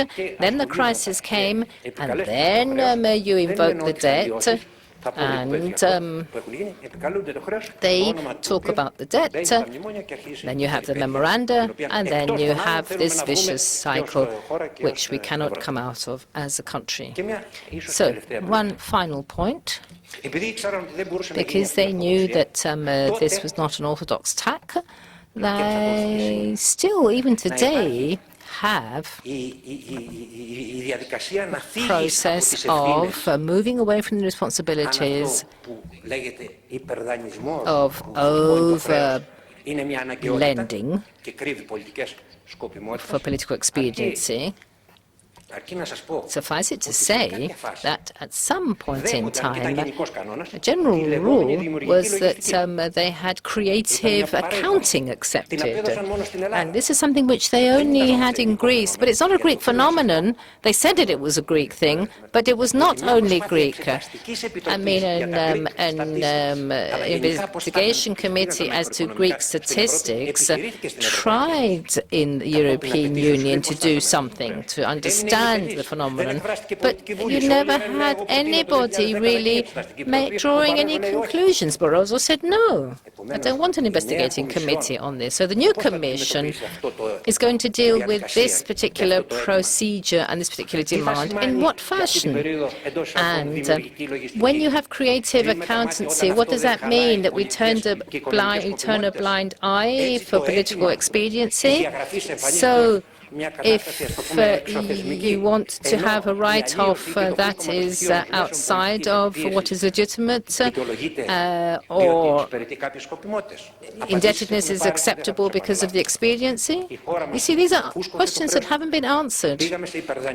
We over-borrowed, as I said, in order to save the German and French banks. This has been already accepted as being true. But you can't just leave this hanging in the air. My contribution and support, therefore, will be as specific as possible in the work of the committee, because the committee's remit here is to give a society the truth. What part of the debt in general is real debt? What is illegal? What is legal? What is legitimate? I want to know in very clear legal terms what part of the debt is legitimate, what part of it is illegal, so that we know that we can have a Europe of justice established.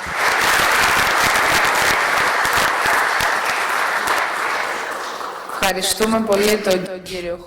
you very much, Mr. Houdi.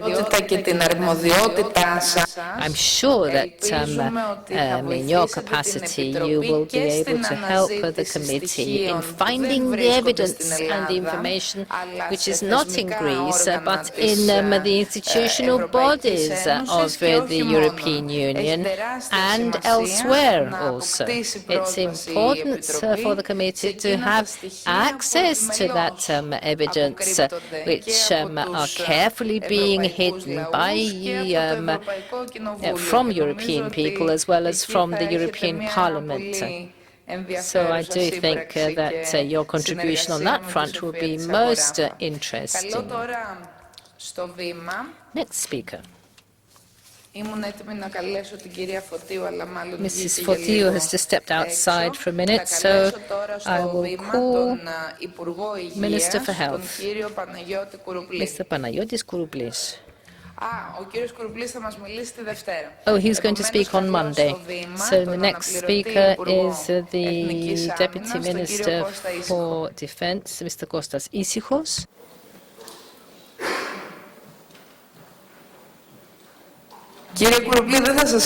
Mr. Kourouplis, I won't call upon you again today.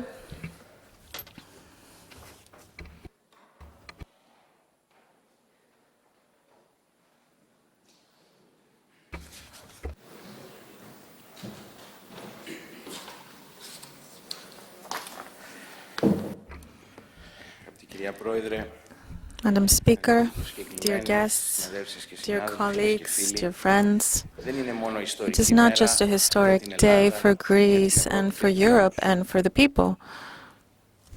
It is an important day also because this is a launch of a great effort that is now becoming an institution.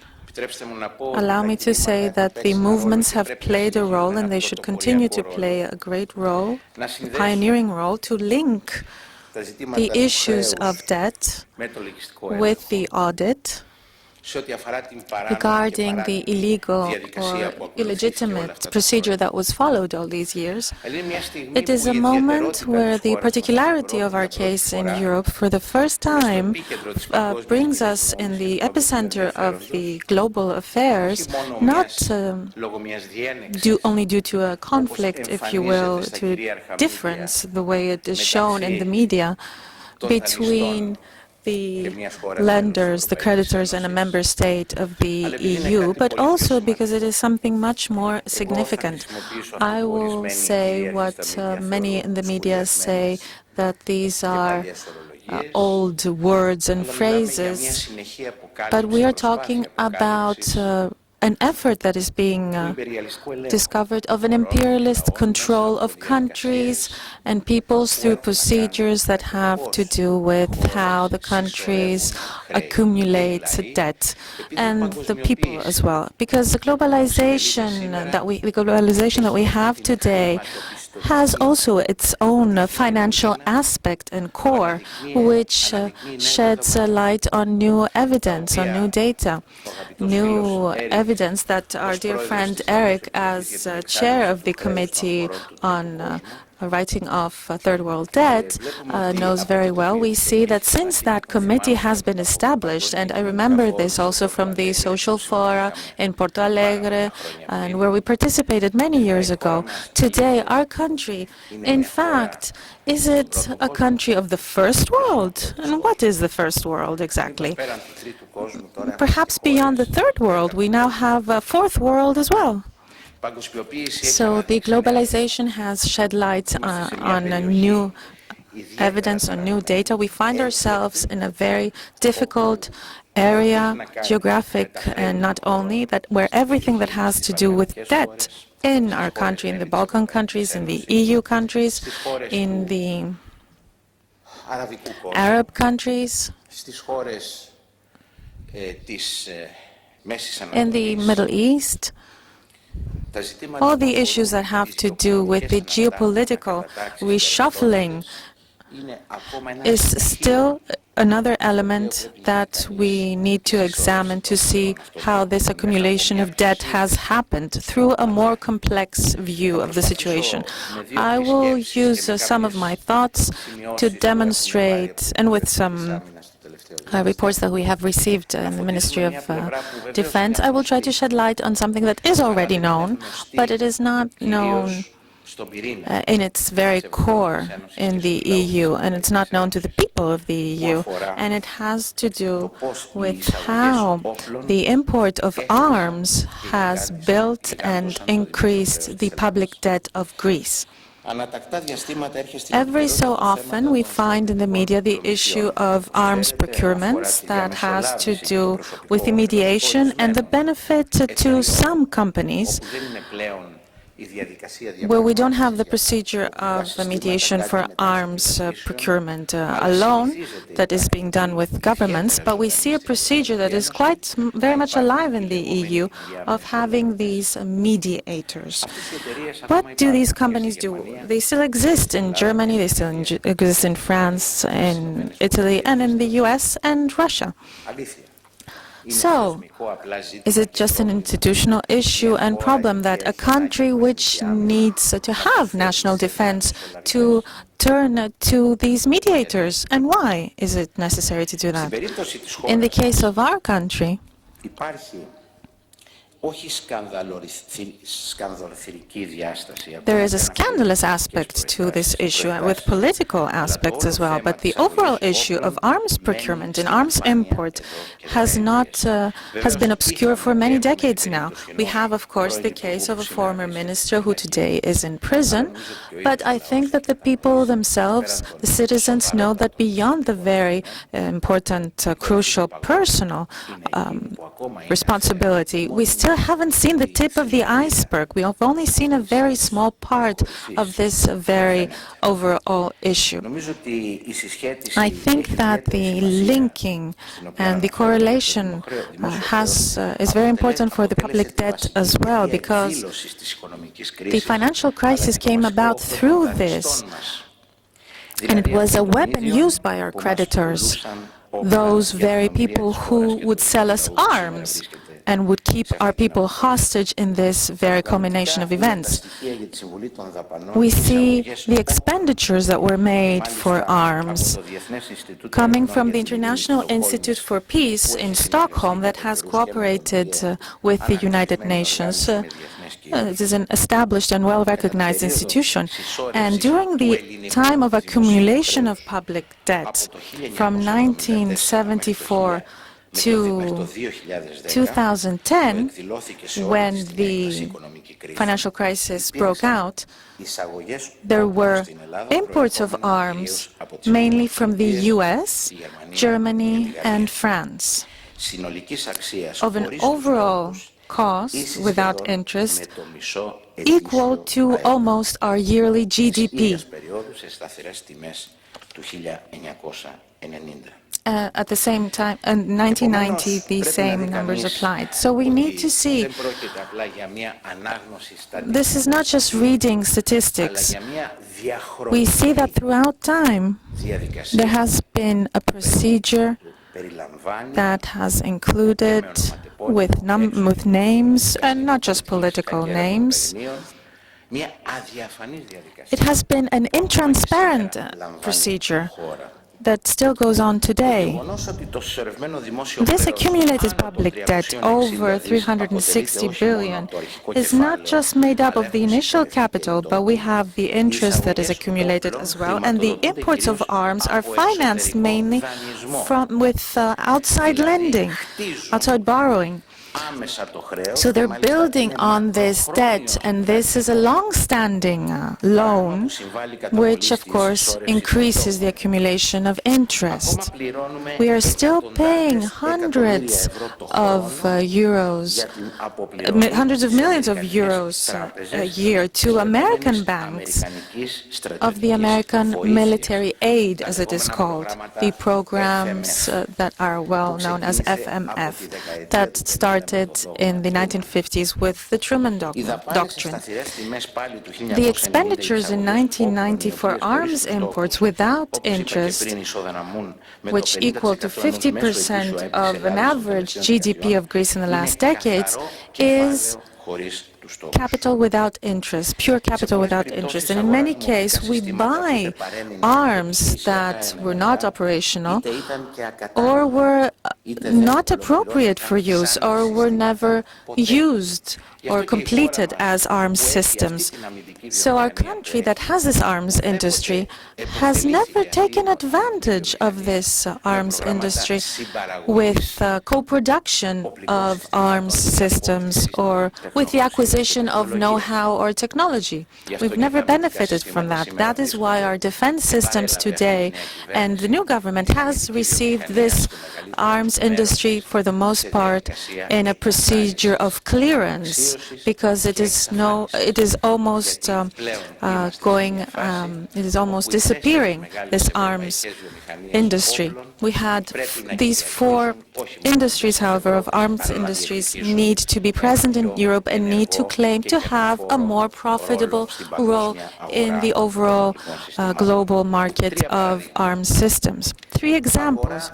We bought 170 German Leopard 2 in 2006 of a value of 1.7 billion euros, which were bought without any follow-up system, without contracts and without especially they were purchased especially for marches. The 15 F-16s that were bought in 2000, a little before the somewhat earlier than the parliamentary elections. In the first order that was made, these aircrafts, the 50 F-16s, were bought without having an engine, and they had no system of self-protection, because after the elections the country had to make a second contract to buy the engines for these aircrafts and these systems for self-protection of these aircraft. And the second purchase for the next 19 years equals the purchasing of 120 F-16. So this is simple mathematics, really. So I think that from on our part, dear Speaker, dear friends of the committee, I think we have a lot of data on our hands. I could tire you by presenting them, but it is quite important, and it is necessary for this committee to open its wings beyond the Parliament, spread its wings beyond the Parliament towards the entire country, the movements, the commercial aspects in the public administration. To all of us who feel the jugular of the memoranda, who feel that we are suffocating from the bailout plans, the people need to find answers and they need to find hope. But at the same time, our lenders, especially in the core of the EU, need to understand that we cannot just say no, but we need to have arguments. We have arguments which are based on the international legitimacy and on international law, and on European law as well, and on European legitimacy as well, legislation as well. And this is an issue, and I'll sum up with that, that affects us in the Ministry of Defense, the issue of Siemens, of a big industry, defense industry, and with recently the German public sector obliged this company and another one to pay 6 million to the public sector for illegal transactions for arms dealings with Greece. It was mentioned before by Mr. Nikoloudis that it takes two to tango. In Germany, it takes only one to tango, it seems. So it is very important at this point to mobilize ourselves at the European Parliament as well, and in the framework of international law, in order to make European law, to use the conditions that are set by European law to such big industries that are condemned by member states in such transactions and with such sanctions, so that they cannot participate, as it is explicitly said in the European acquis, so that they cannot participate in other tenders. But we see, of course, that life goes on, the tenders continue, and the tango is still danced by one in Germany, but every time they find a partner, especially in the European South and in the Balkan neighborhood, in our Balkan neighborhood. So it is important, and I'll sum up with that. We need to have a presence, we need to make a contribution from every side of Europe, from every neighborhood of Greece, in order to analyze not just the arguments and the truths, but to become a tool, a lever for pressure and for effectiveness regarding the truth that all the people are seeking. But I don't want to be a philosopher. We need to get to the heart of the matter, which is defined by the people.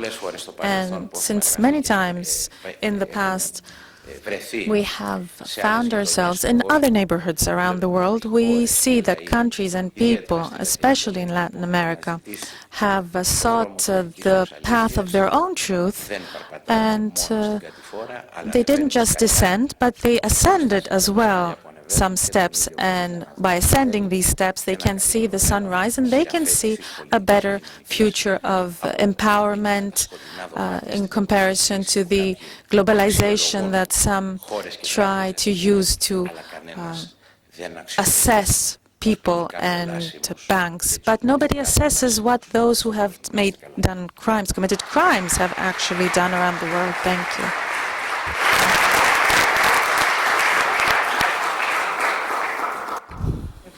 Thank you.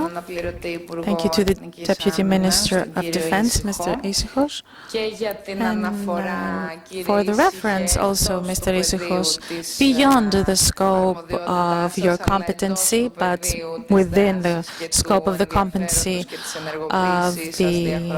of your activities in general, your reference to the movements and the civil society, because indeed this committee here is opening up the books of the debt for the society as well, and in cooperation with the society and the social movements, there will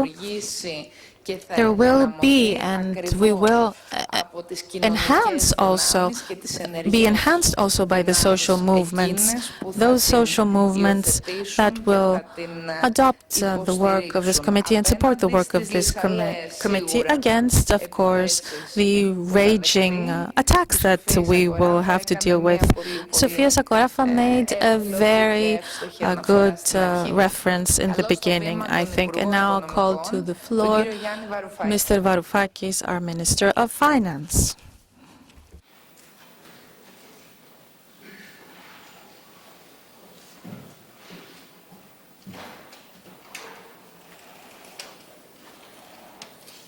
Κύριε Πρόεδρε, ευχαριστώ πολύ. Κυρίες και κύριοι συνάδελφοι.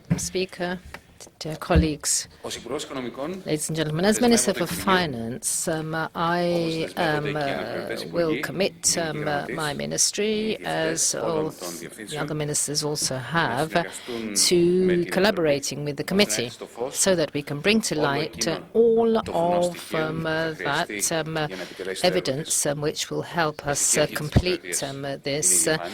Of course, transparency is incumbent upon democracy to show what commitments have been undertaken on behalf of the people of the country. So perhaps I might just separate out. How long have I got? Oh, I'm not going to limit your time. Well, I think that restrictions help liberate. Okay, well, it is up to your discretion, Minister. So, just two thoughts of a technical nature before I move to the political level. Let's separate out, first of all, borrowing on the one hand, and on the other hand, expenditure. As concerns borrowing, you see, common sense, quite rightly, thinks of borrowing money in the framework of a bilateral agreement. Costas borrows from his friend 100 euros and supposedly repaid with a certain amount of interest. Unfortunately, over the past 25 to 30 years, borrowing within the framework of sovereign debt, but more generally, entrepreneurial debt, has now moved from open to anonymous transactions. You see, in the past, a household would borrow money from a bank to buy a house, and the bank would hold the loan and hoped that the specific client would repay within 20 years what he had borrowed, the principal plus interest. As of the end of the 80s onwards, as we all know, financialization of that's a buzzword, which changed the whole procedure. So, the bank which actually will lend in advanced countries to the individual will have that debt on the books for a few minutes. That immediately is fragmented out into little packages of 100 euros or whatever, and these bits of debt are repackaged into different packages, and each one of those will have a bit of your debt, a bit of somebody else's debt, a bit of Deutsche Bank debt to Citibank, a bit of Japanese debt in terms of Japanese citizens, and the linkage between all of these bits and what value is to be then derived by the owner of that package is built up on a formula which the person that actually conceived of the formula can not really understand. It's very, very complex. It's part of the whole design. And the objective is to create this lack of clarity. Well, people do sort of accuse us of a lack of clarity, generally, in the financial system. But the idea is for this package to assume a magical hue and its value to be symbolic, but also, of course, subjective, which is shaped through the market play. The CDOs, for example, this was private money printed by Wall Street City and other stock exchanges. You see, I mean, it's great if you are a creditor not to have to fear never getting your money back, because you lend the money and you break up that loan into different fragments, and you don't have to worry about whether the private individual or anybody can actually pay off the money. So this is a debt which has been fragmented out into the whole of the financial system around the world, and that's how this whole thing started. In terms of risk, less risk. Risk without a risk, because you've broken down the loan into little fragments. It's been dispersed throughout the universe. So if one person goes bankrupt who's borrowed from you, it's so small a portion in terms of the exposure to the overall debt that it's not really important. But when the whole world is too small to actually take on the burden of the CDOs and the derivatives. And in 2000, the total gross income of the world was about 50 trillion. Let's say 50. I mean, a trillion is too much, just 50. So all these derivatives were 70 in 2000. In 2007, from 50 we went to 70 as world GDP, and the burden of the derivatives was 750.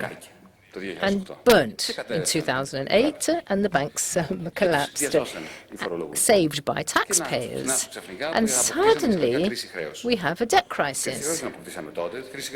We had a debt crisis before, but it was a private crisis. It was a type of debt which the financial system would chop up into little pieces. And this private money, as Ben Bernanke said, was the great moderation. But it wasn't moderation. What he meant and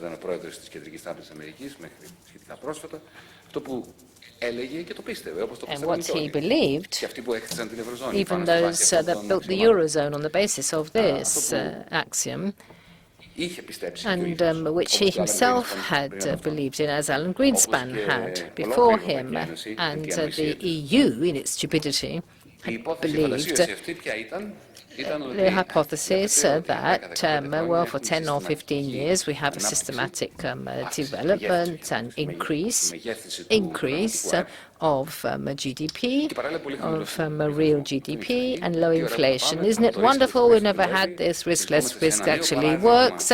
We've now got an example now, a new example of development, and anybody like me, for example, who disagreed, are simply old heads who refuse to accept the new world order. So it's within this framework that the Eurozone was built. It's within this framework.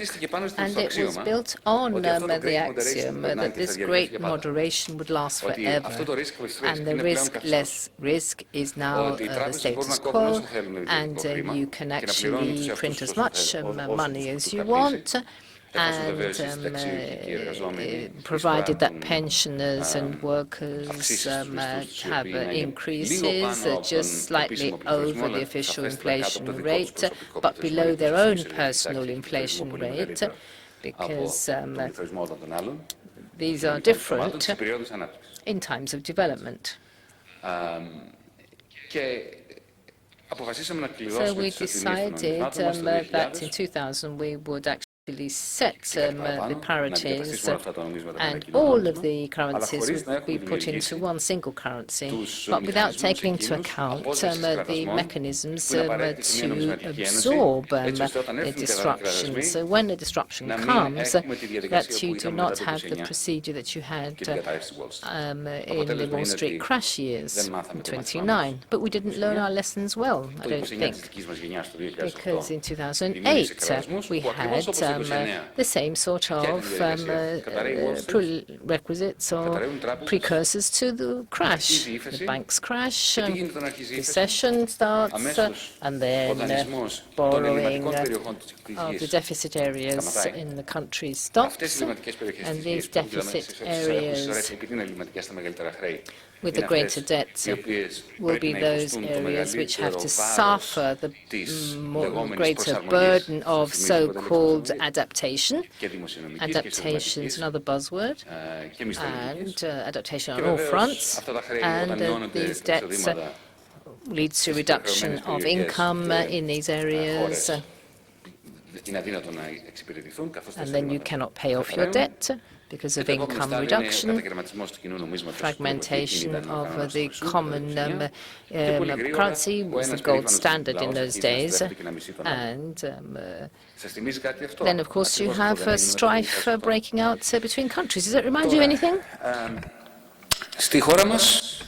In our country, which was part of this experiment with the monetary union, our country was a country that had a deficit. Greece always had a deficit in comparison to Germany from the 1920s onwards.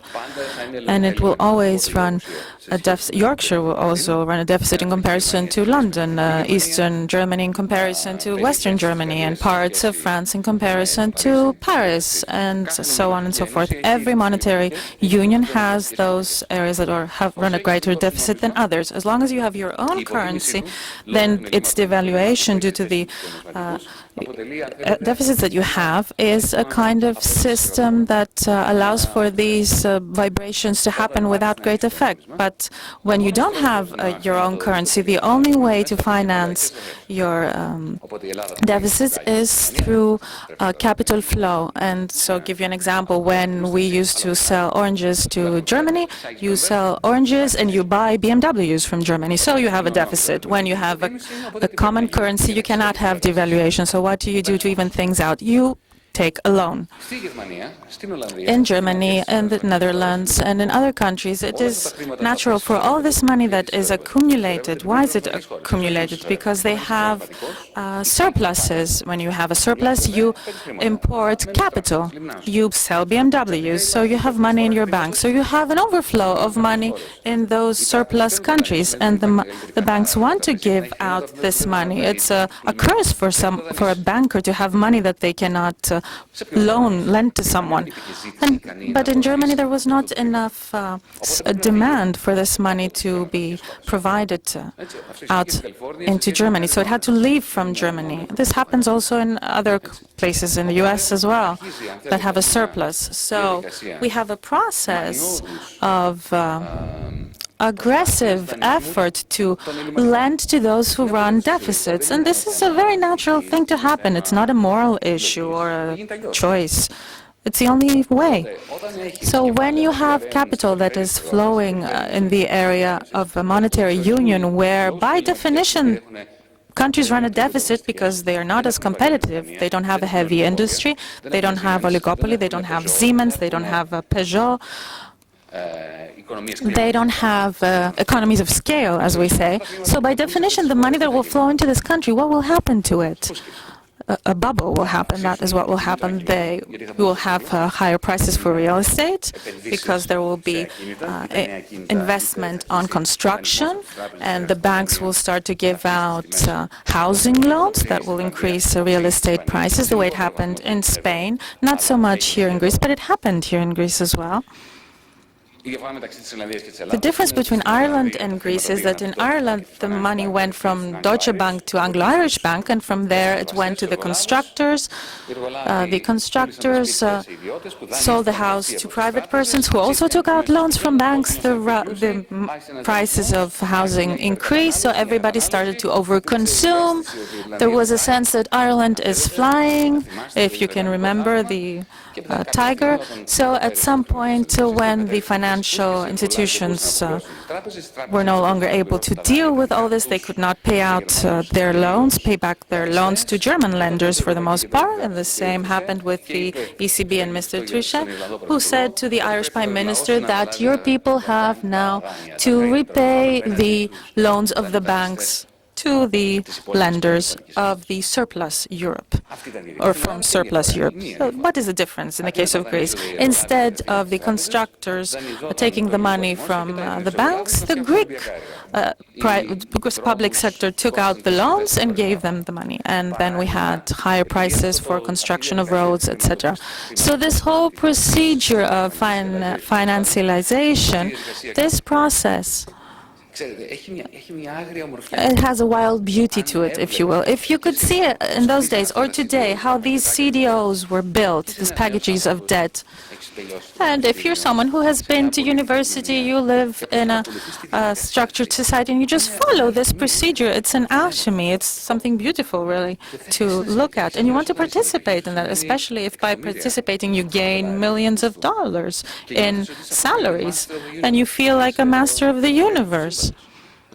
That others kill themselves, struggle to earn money, and you just do this, and you believe also that this is not something wrong, because it's a riskless risk. And it's just something that drives the economy upwards, the global economy upwards, and you want to participate in that. And that is why now in the US and in the UK and here, even here, our best students at universities no longer wish to be engineers, they don't want to be doctors, they don't want to be lawyers, they don't want to be economists, they want to be financial engineers. All of my students wanted to do studies in financial engineering, and I provided a reference for them. Of course, I warned them, they didn't take me into account, and they went on to do these studies. But I don't want to say more on that. This is how this bubble came about of the global financial system. The difference with Europe is that Europe did not have the capacity, did not have the system that the US or the UK had to tackle these vibrations, and these were monetary unions that were very well structured. So in the Eurozone, what happened before we created the common currency, when we were creating it, we took out our capacity to absorb these vibrations, with the result that when it happened, it was a great shock to the system. It's like taking out of a building its bases, and of course, if you haven't done this, when there's an earthquake, what will happen will be horrific. So this was something similar. So we had the crash of 1929 again in Europe today. So the question is, what can a committee like the one here do?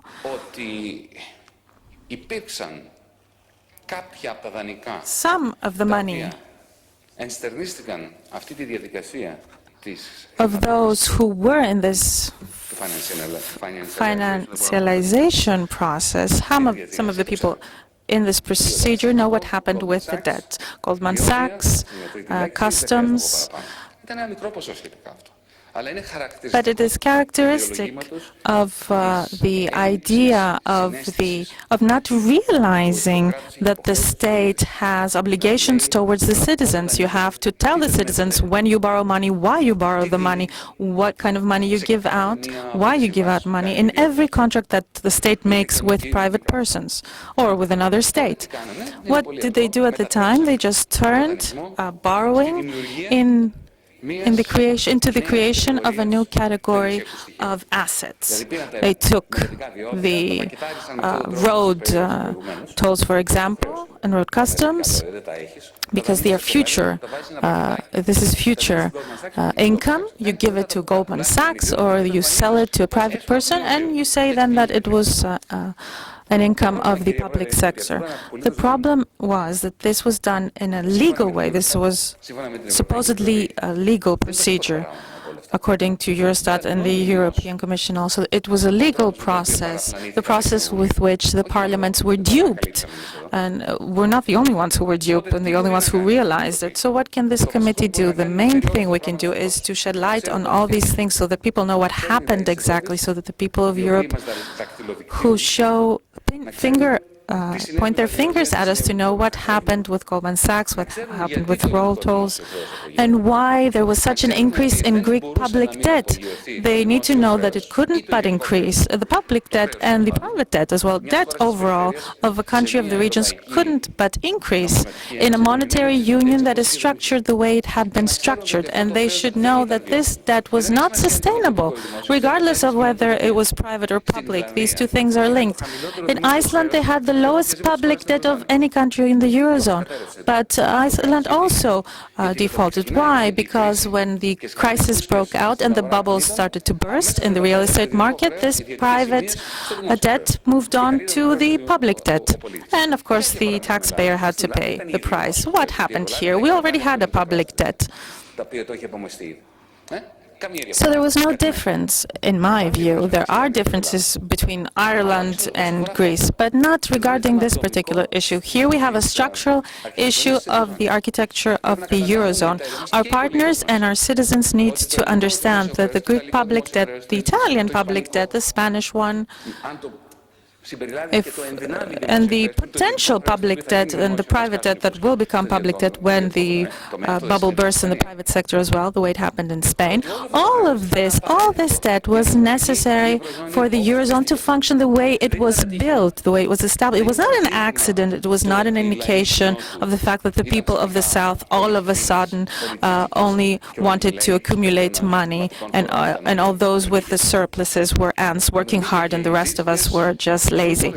We have ants in all countries. The issue was that before 2008, the ants of the South, or the crickets of the South and the crickets of the North, went into a monetary union and made money. And then we had the public and the private debt. So when this bubble burst, that would burst in 2008, again, the crickets of the South and the crickets of the North made a coalition in order for these losses to go from their shoulders onto the shoulders of the states.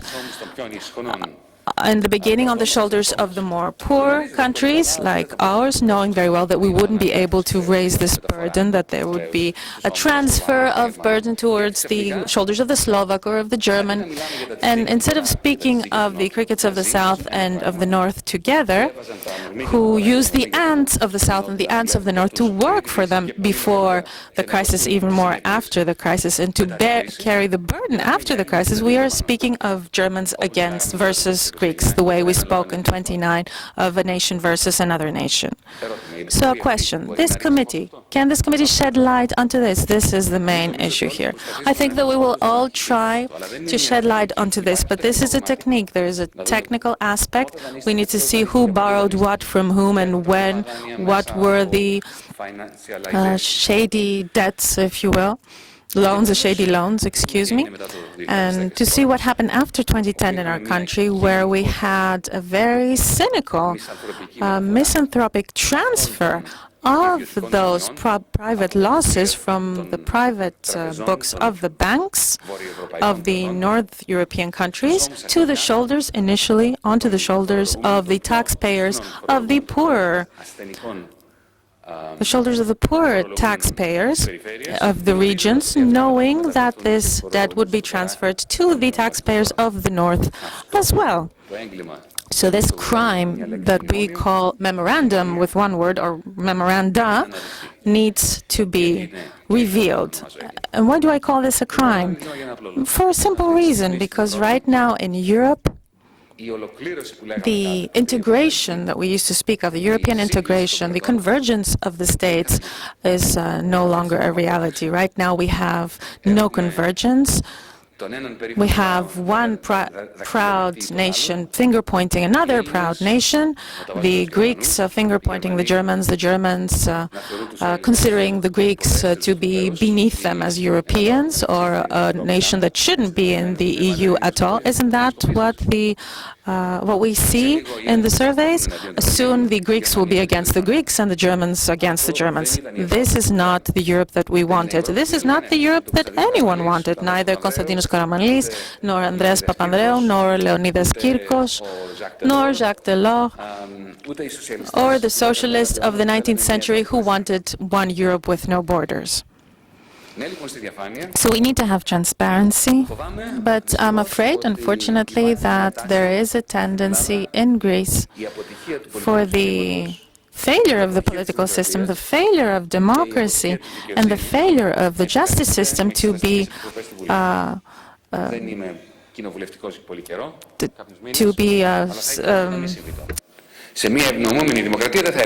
use this committee now to replace all these systems.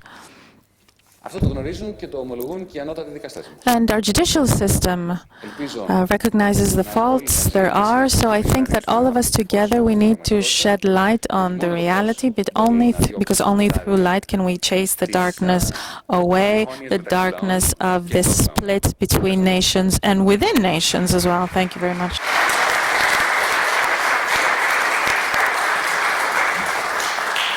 Our thanks to the Minister of Finance. It's always interesting to listen to economists speaking in legal language.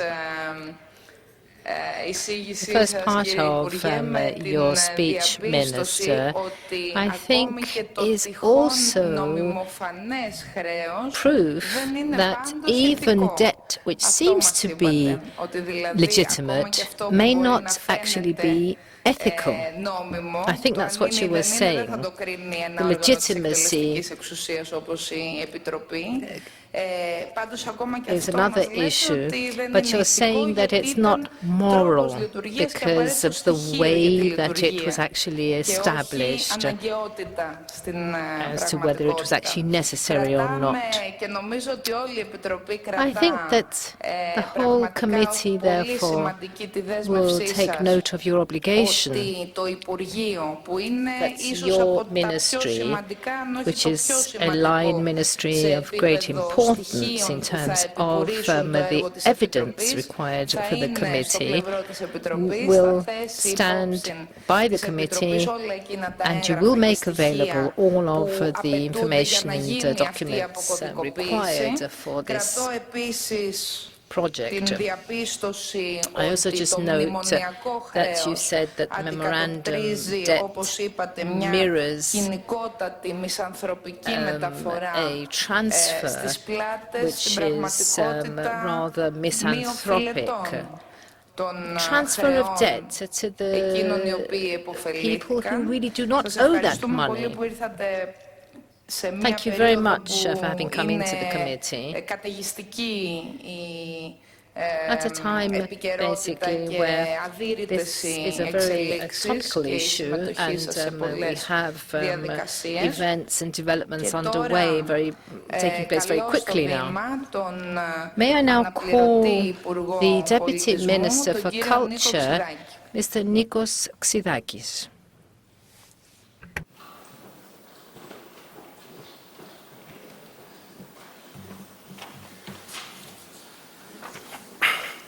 Thank you very much, Madam Speaker.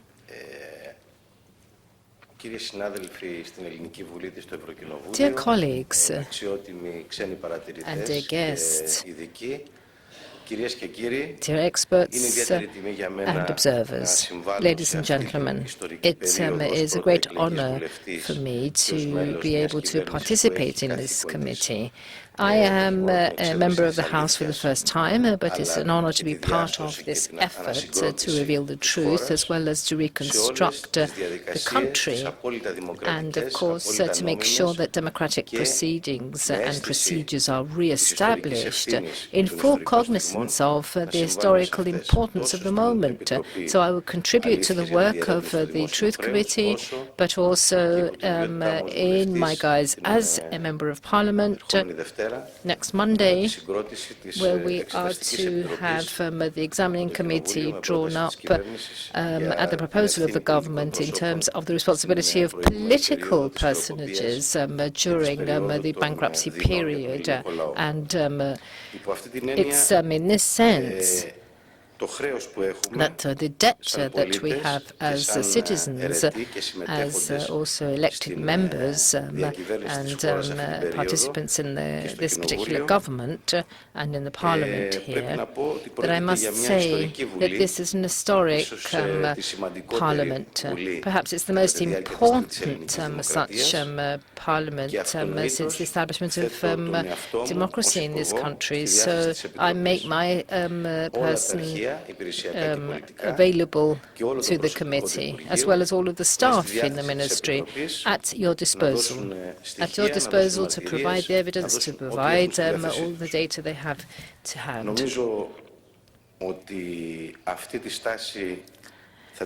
Now, I do believe that all the members of this government will have the same sort of stance, as will the members of this Parliament. That's what I expect.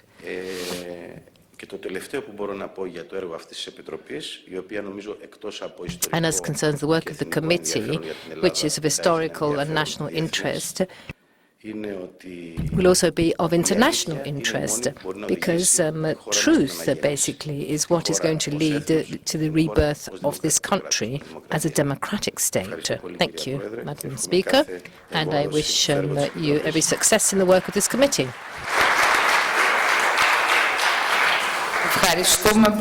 Thank you, Minister Xydakis, for your commitment, because in your ministry too, without any doubt, we will be digging up evidence which will be very interesting pertaining to the development of the debt and also as concerns loan agreements and obligations. This meeting has overshot somewhat, but we will finish now with the last speaker, who is Minister Spirtzis. He will address us on very interesting aspects of his ministry, linked into the work of this committee. Thank you, Madam Speaker. I too must offer my congratulations to the Speaker of the House and Sofia Sakorafa, MEP, and also to all of the Greek and foreign experts that are working on the committee. Of course, sovereign debt has been used as a means of subservience and submission of countries. Therefore, the problem is a political one. But we need to have technocratic documentation and registration of the evidence in order to be able to basically achieve that objective, which is to have the debt written off. So the Hellenic Parliament has to highlight the reasons, the procedures, and also the legislative steps which have led us to these years of suffering, and also to that period in time where a few people have become very rich and have been able to amass enormous wealth. The main lever to that effect was a lack of transparency in the banking system, and also a fifth column in terms of what was happening on the audit front. Now, from the information that we will be deriving from the various ministries, hopefully we can help the country and its people and the government to really reveal the truth in all its dimensions and to proceed in the right directions, which would be towards production, not just growth, to have democracy and institutional safeguarding, and of course to be able to help with as the former minister said, to see how each and every one of us from our own position can help in this effort. I do think that it would be invaluable to have comparative data with practices and legislative steps in other European countries to see what was being done at the same time as us. And, for example, for the period that I'm referring to, I can give you an example of what I mean. You see, I think that the experts here will be interested in what was happening in the Chamber of Commerce and specifically the PSI. Now, one has not investigated nor given any information yet as to when the Bank of Greece actually used the funds of insurance funds here in Greece and who actually made use of them and who set the price. Now, why were these bonds issued? I mean, supposedly the reserves of the insurance funds and public funds should not be left idle at a low interest rate in an account in the Bank of Greece. So the idea was that the Bank of Greece was designated without anybody really knowing about it and without it ever being passed in law or never really showing any accountability to anybody. So the Bank of Greece was set up as the operator and would use the reserve funds of the insurance funds and put them into bonds. In the technical chamber, we have 17 national departments around the country. And of course, the monies deposited in these various chambers around the country were of specific amounts. And the Bank of Greece is trying to impress upon us that in order for these fairly small amounts not to go lost, they will be converted to treasury bonds. And, of course, they abuse these funds.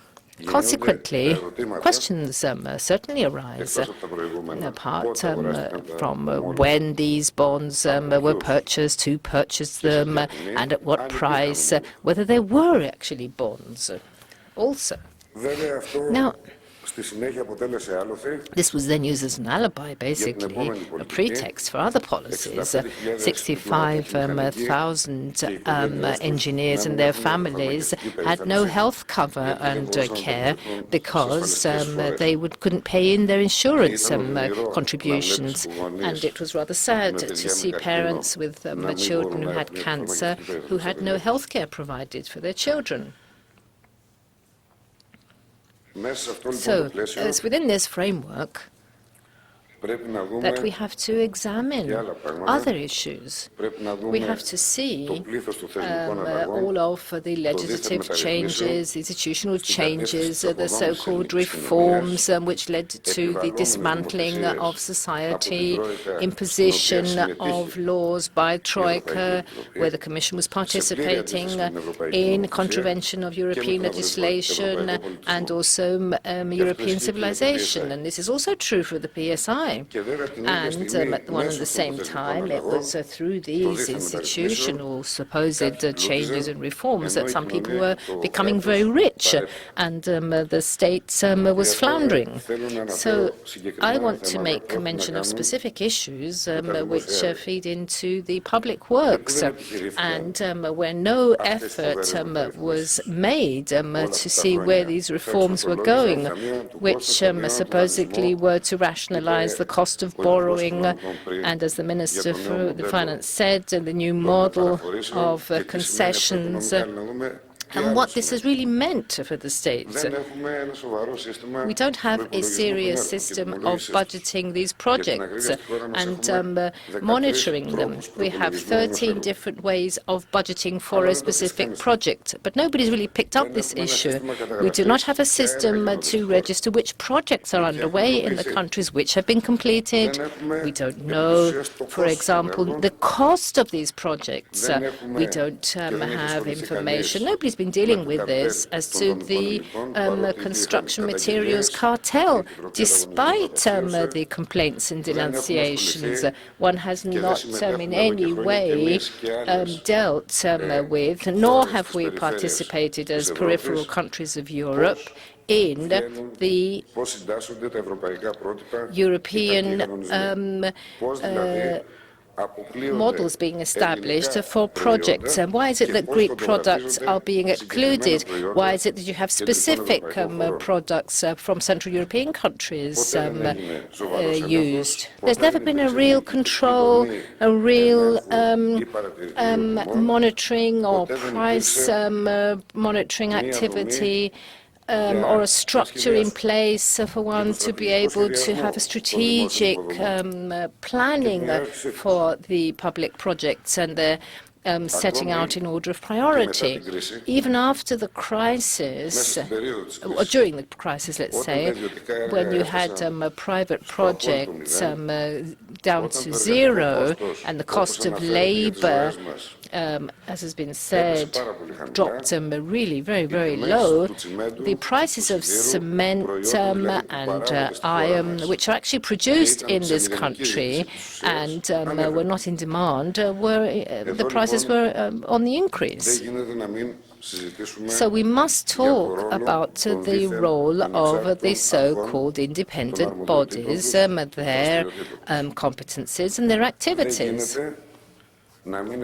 We have to, in the committee, examine the role played by the Independent Competition Committee in Greece and what role has been played by the National Committee for Telecommunications and Networks, whether all European legislation has been properly applied. Because at the moment, we have public sectors and we've also got private sector suppliers. I'm talking of telecommunications and frequencies. And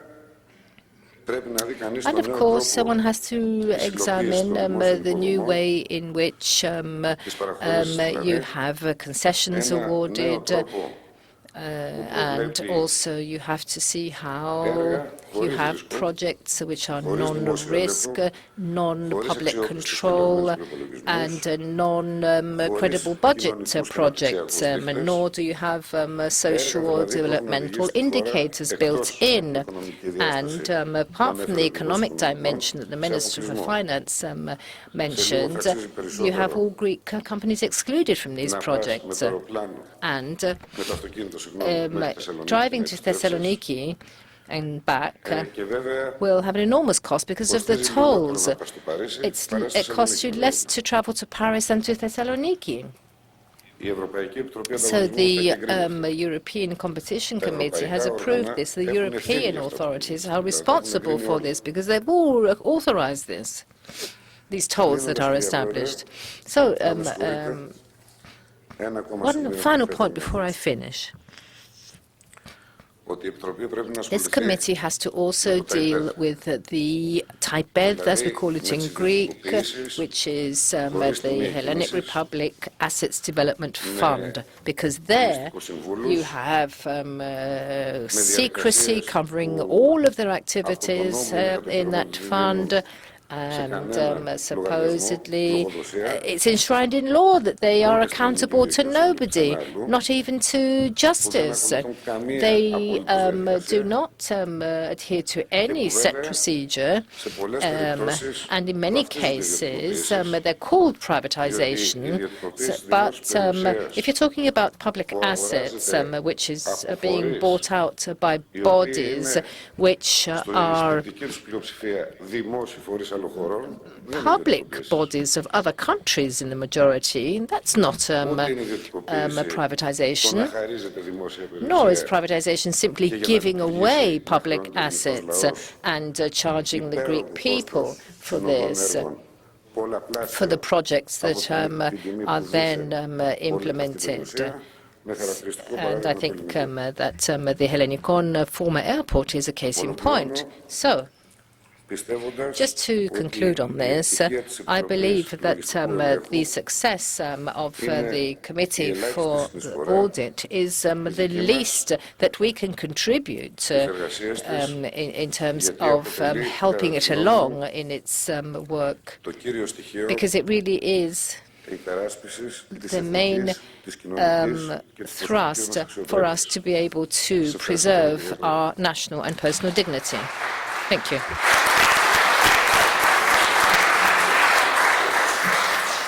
Thank you very much, Deputy Minister for Infrastructure and Networks and former Chairman of the Technical Chamber, for the information and your commitment. At this point, I need to make an observation as to the independent authorities. Not all of them are the same, and not all of them have acted the same, since we are being honored here from the presence of the Common Independent Authority for Public Contracts. I have to say that the committee will ask you, Mr. Daikos, for your authority to audit to the extent that we will find contracts that fall under your competency. We will ask from your independent institution to help us. Now the time is advanced. It is time for a short break. So we are stopping here. We are pausing our work of this opening session of our committee, and we will reconvene in this very hall at 6.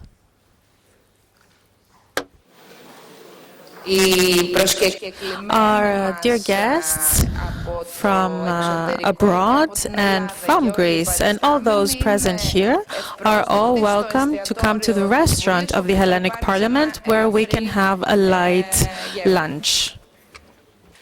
It is on the first floor.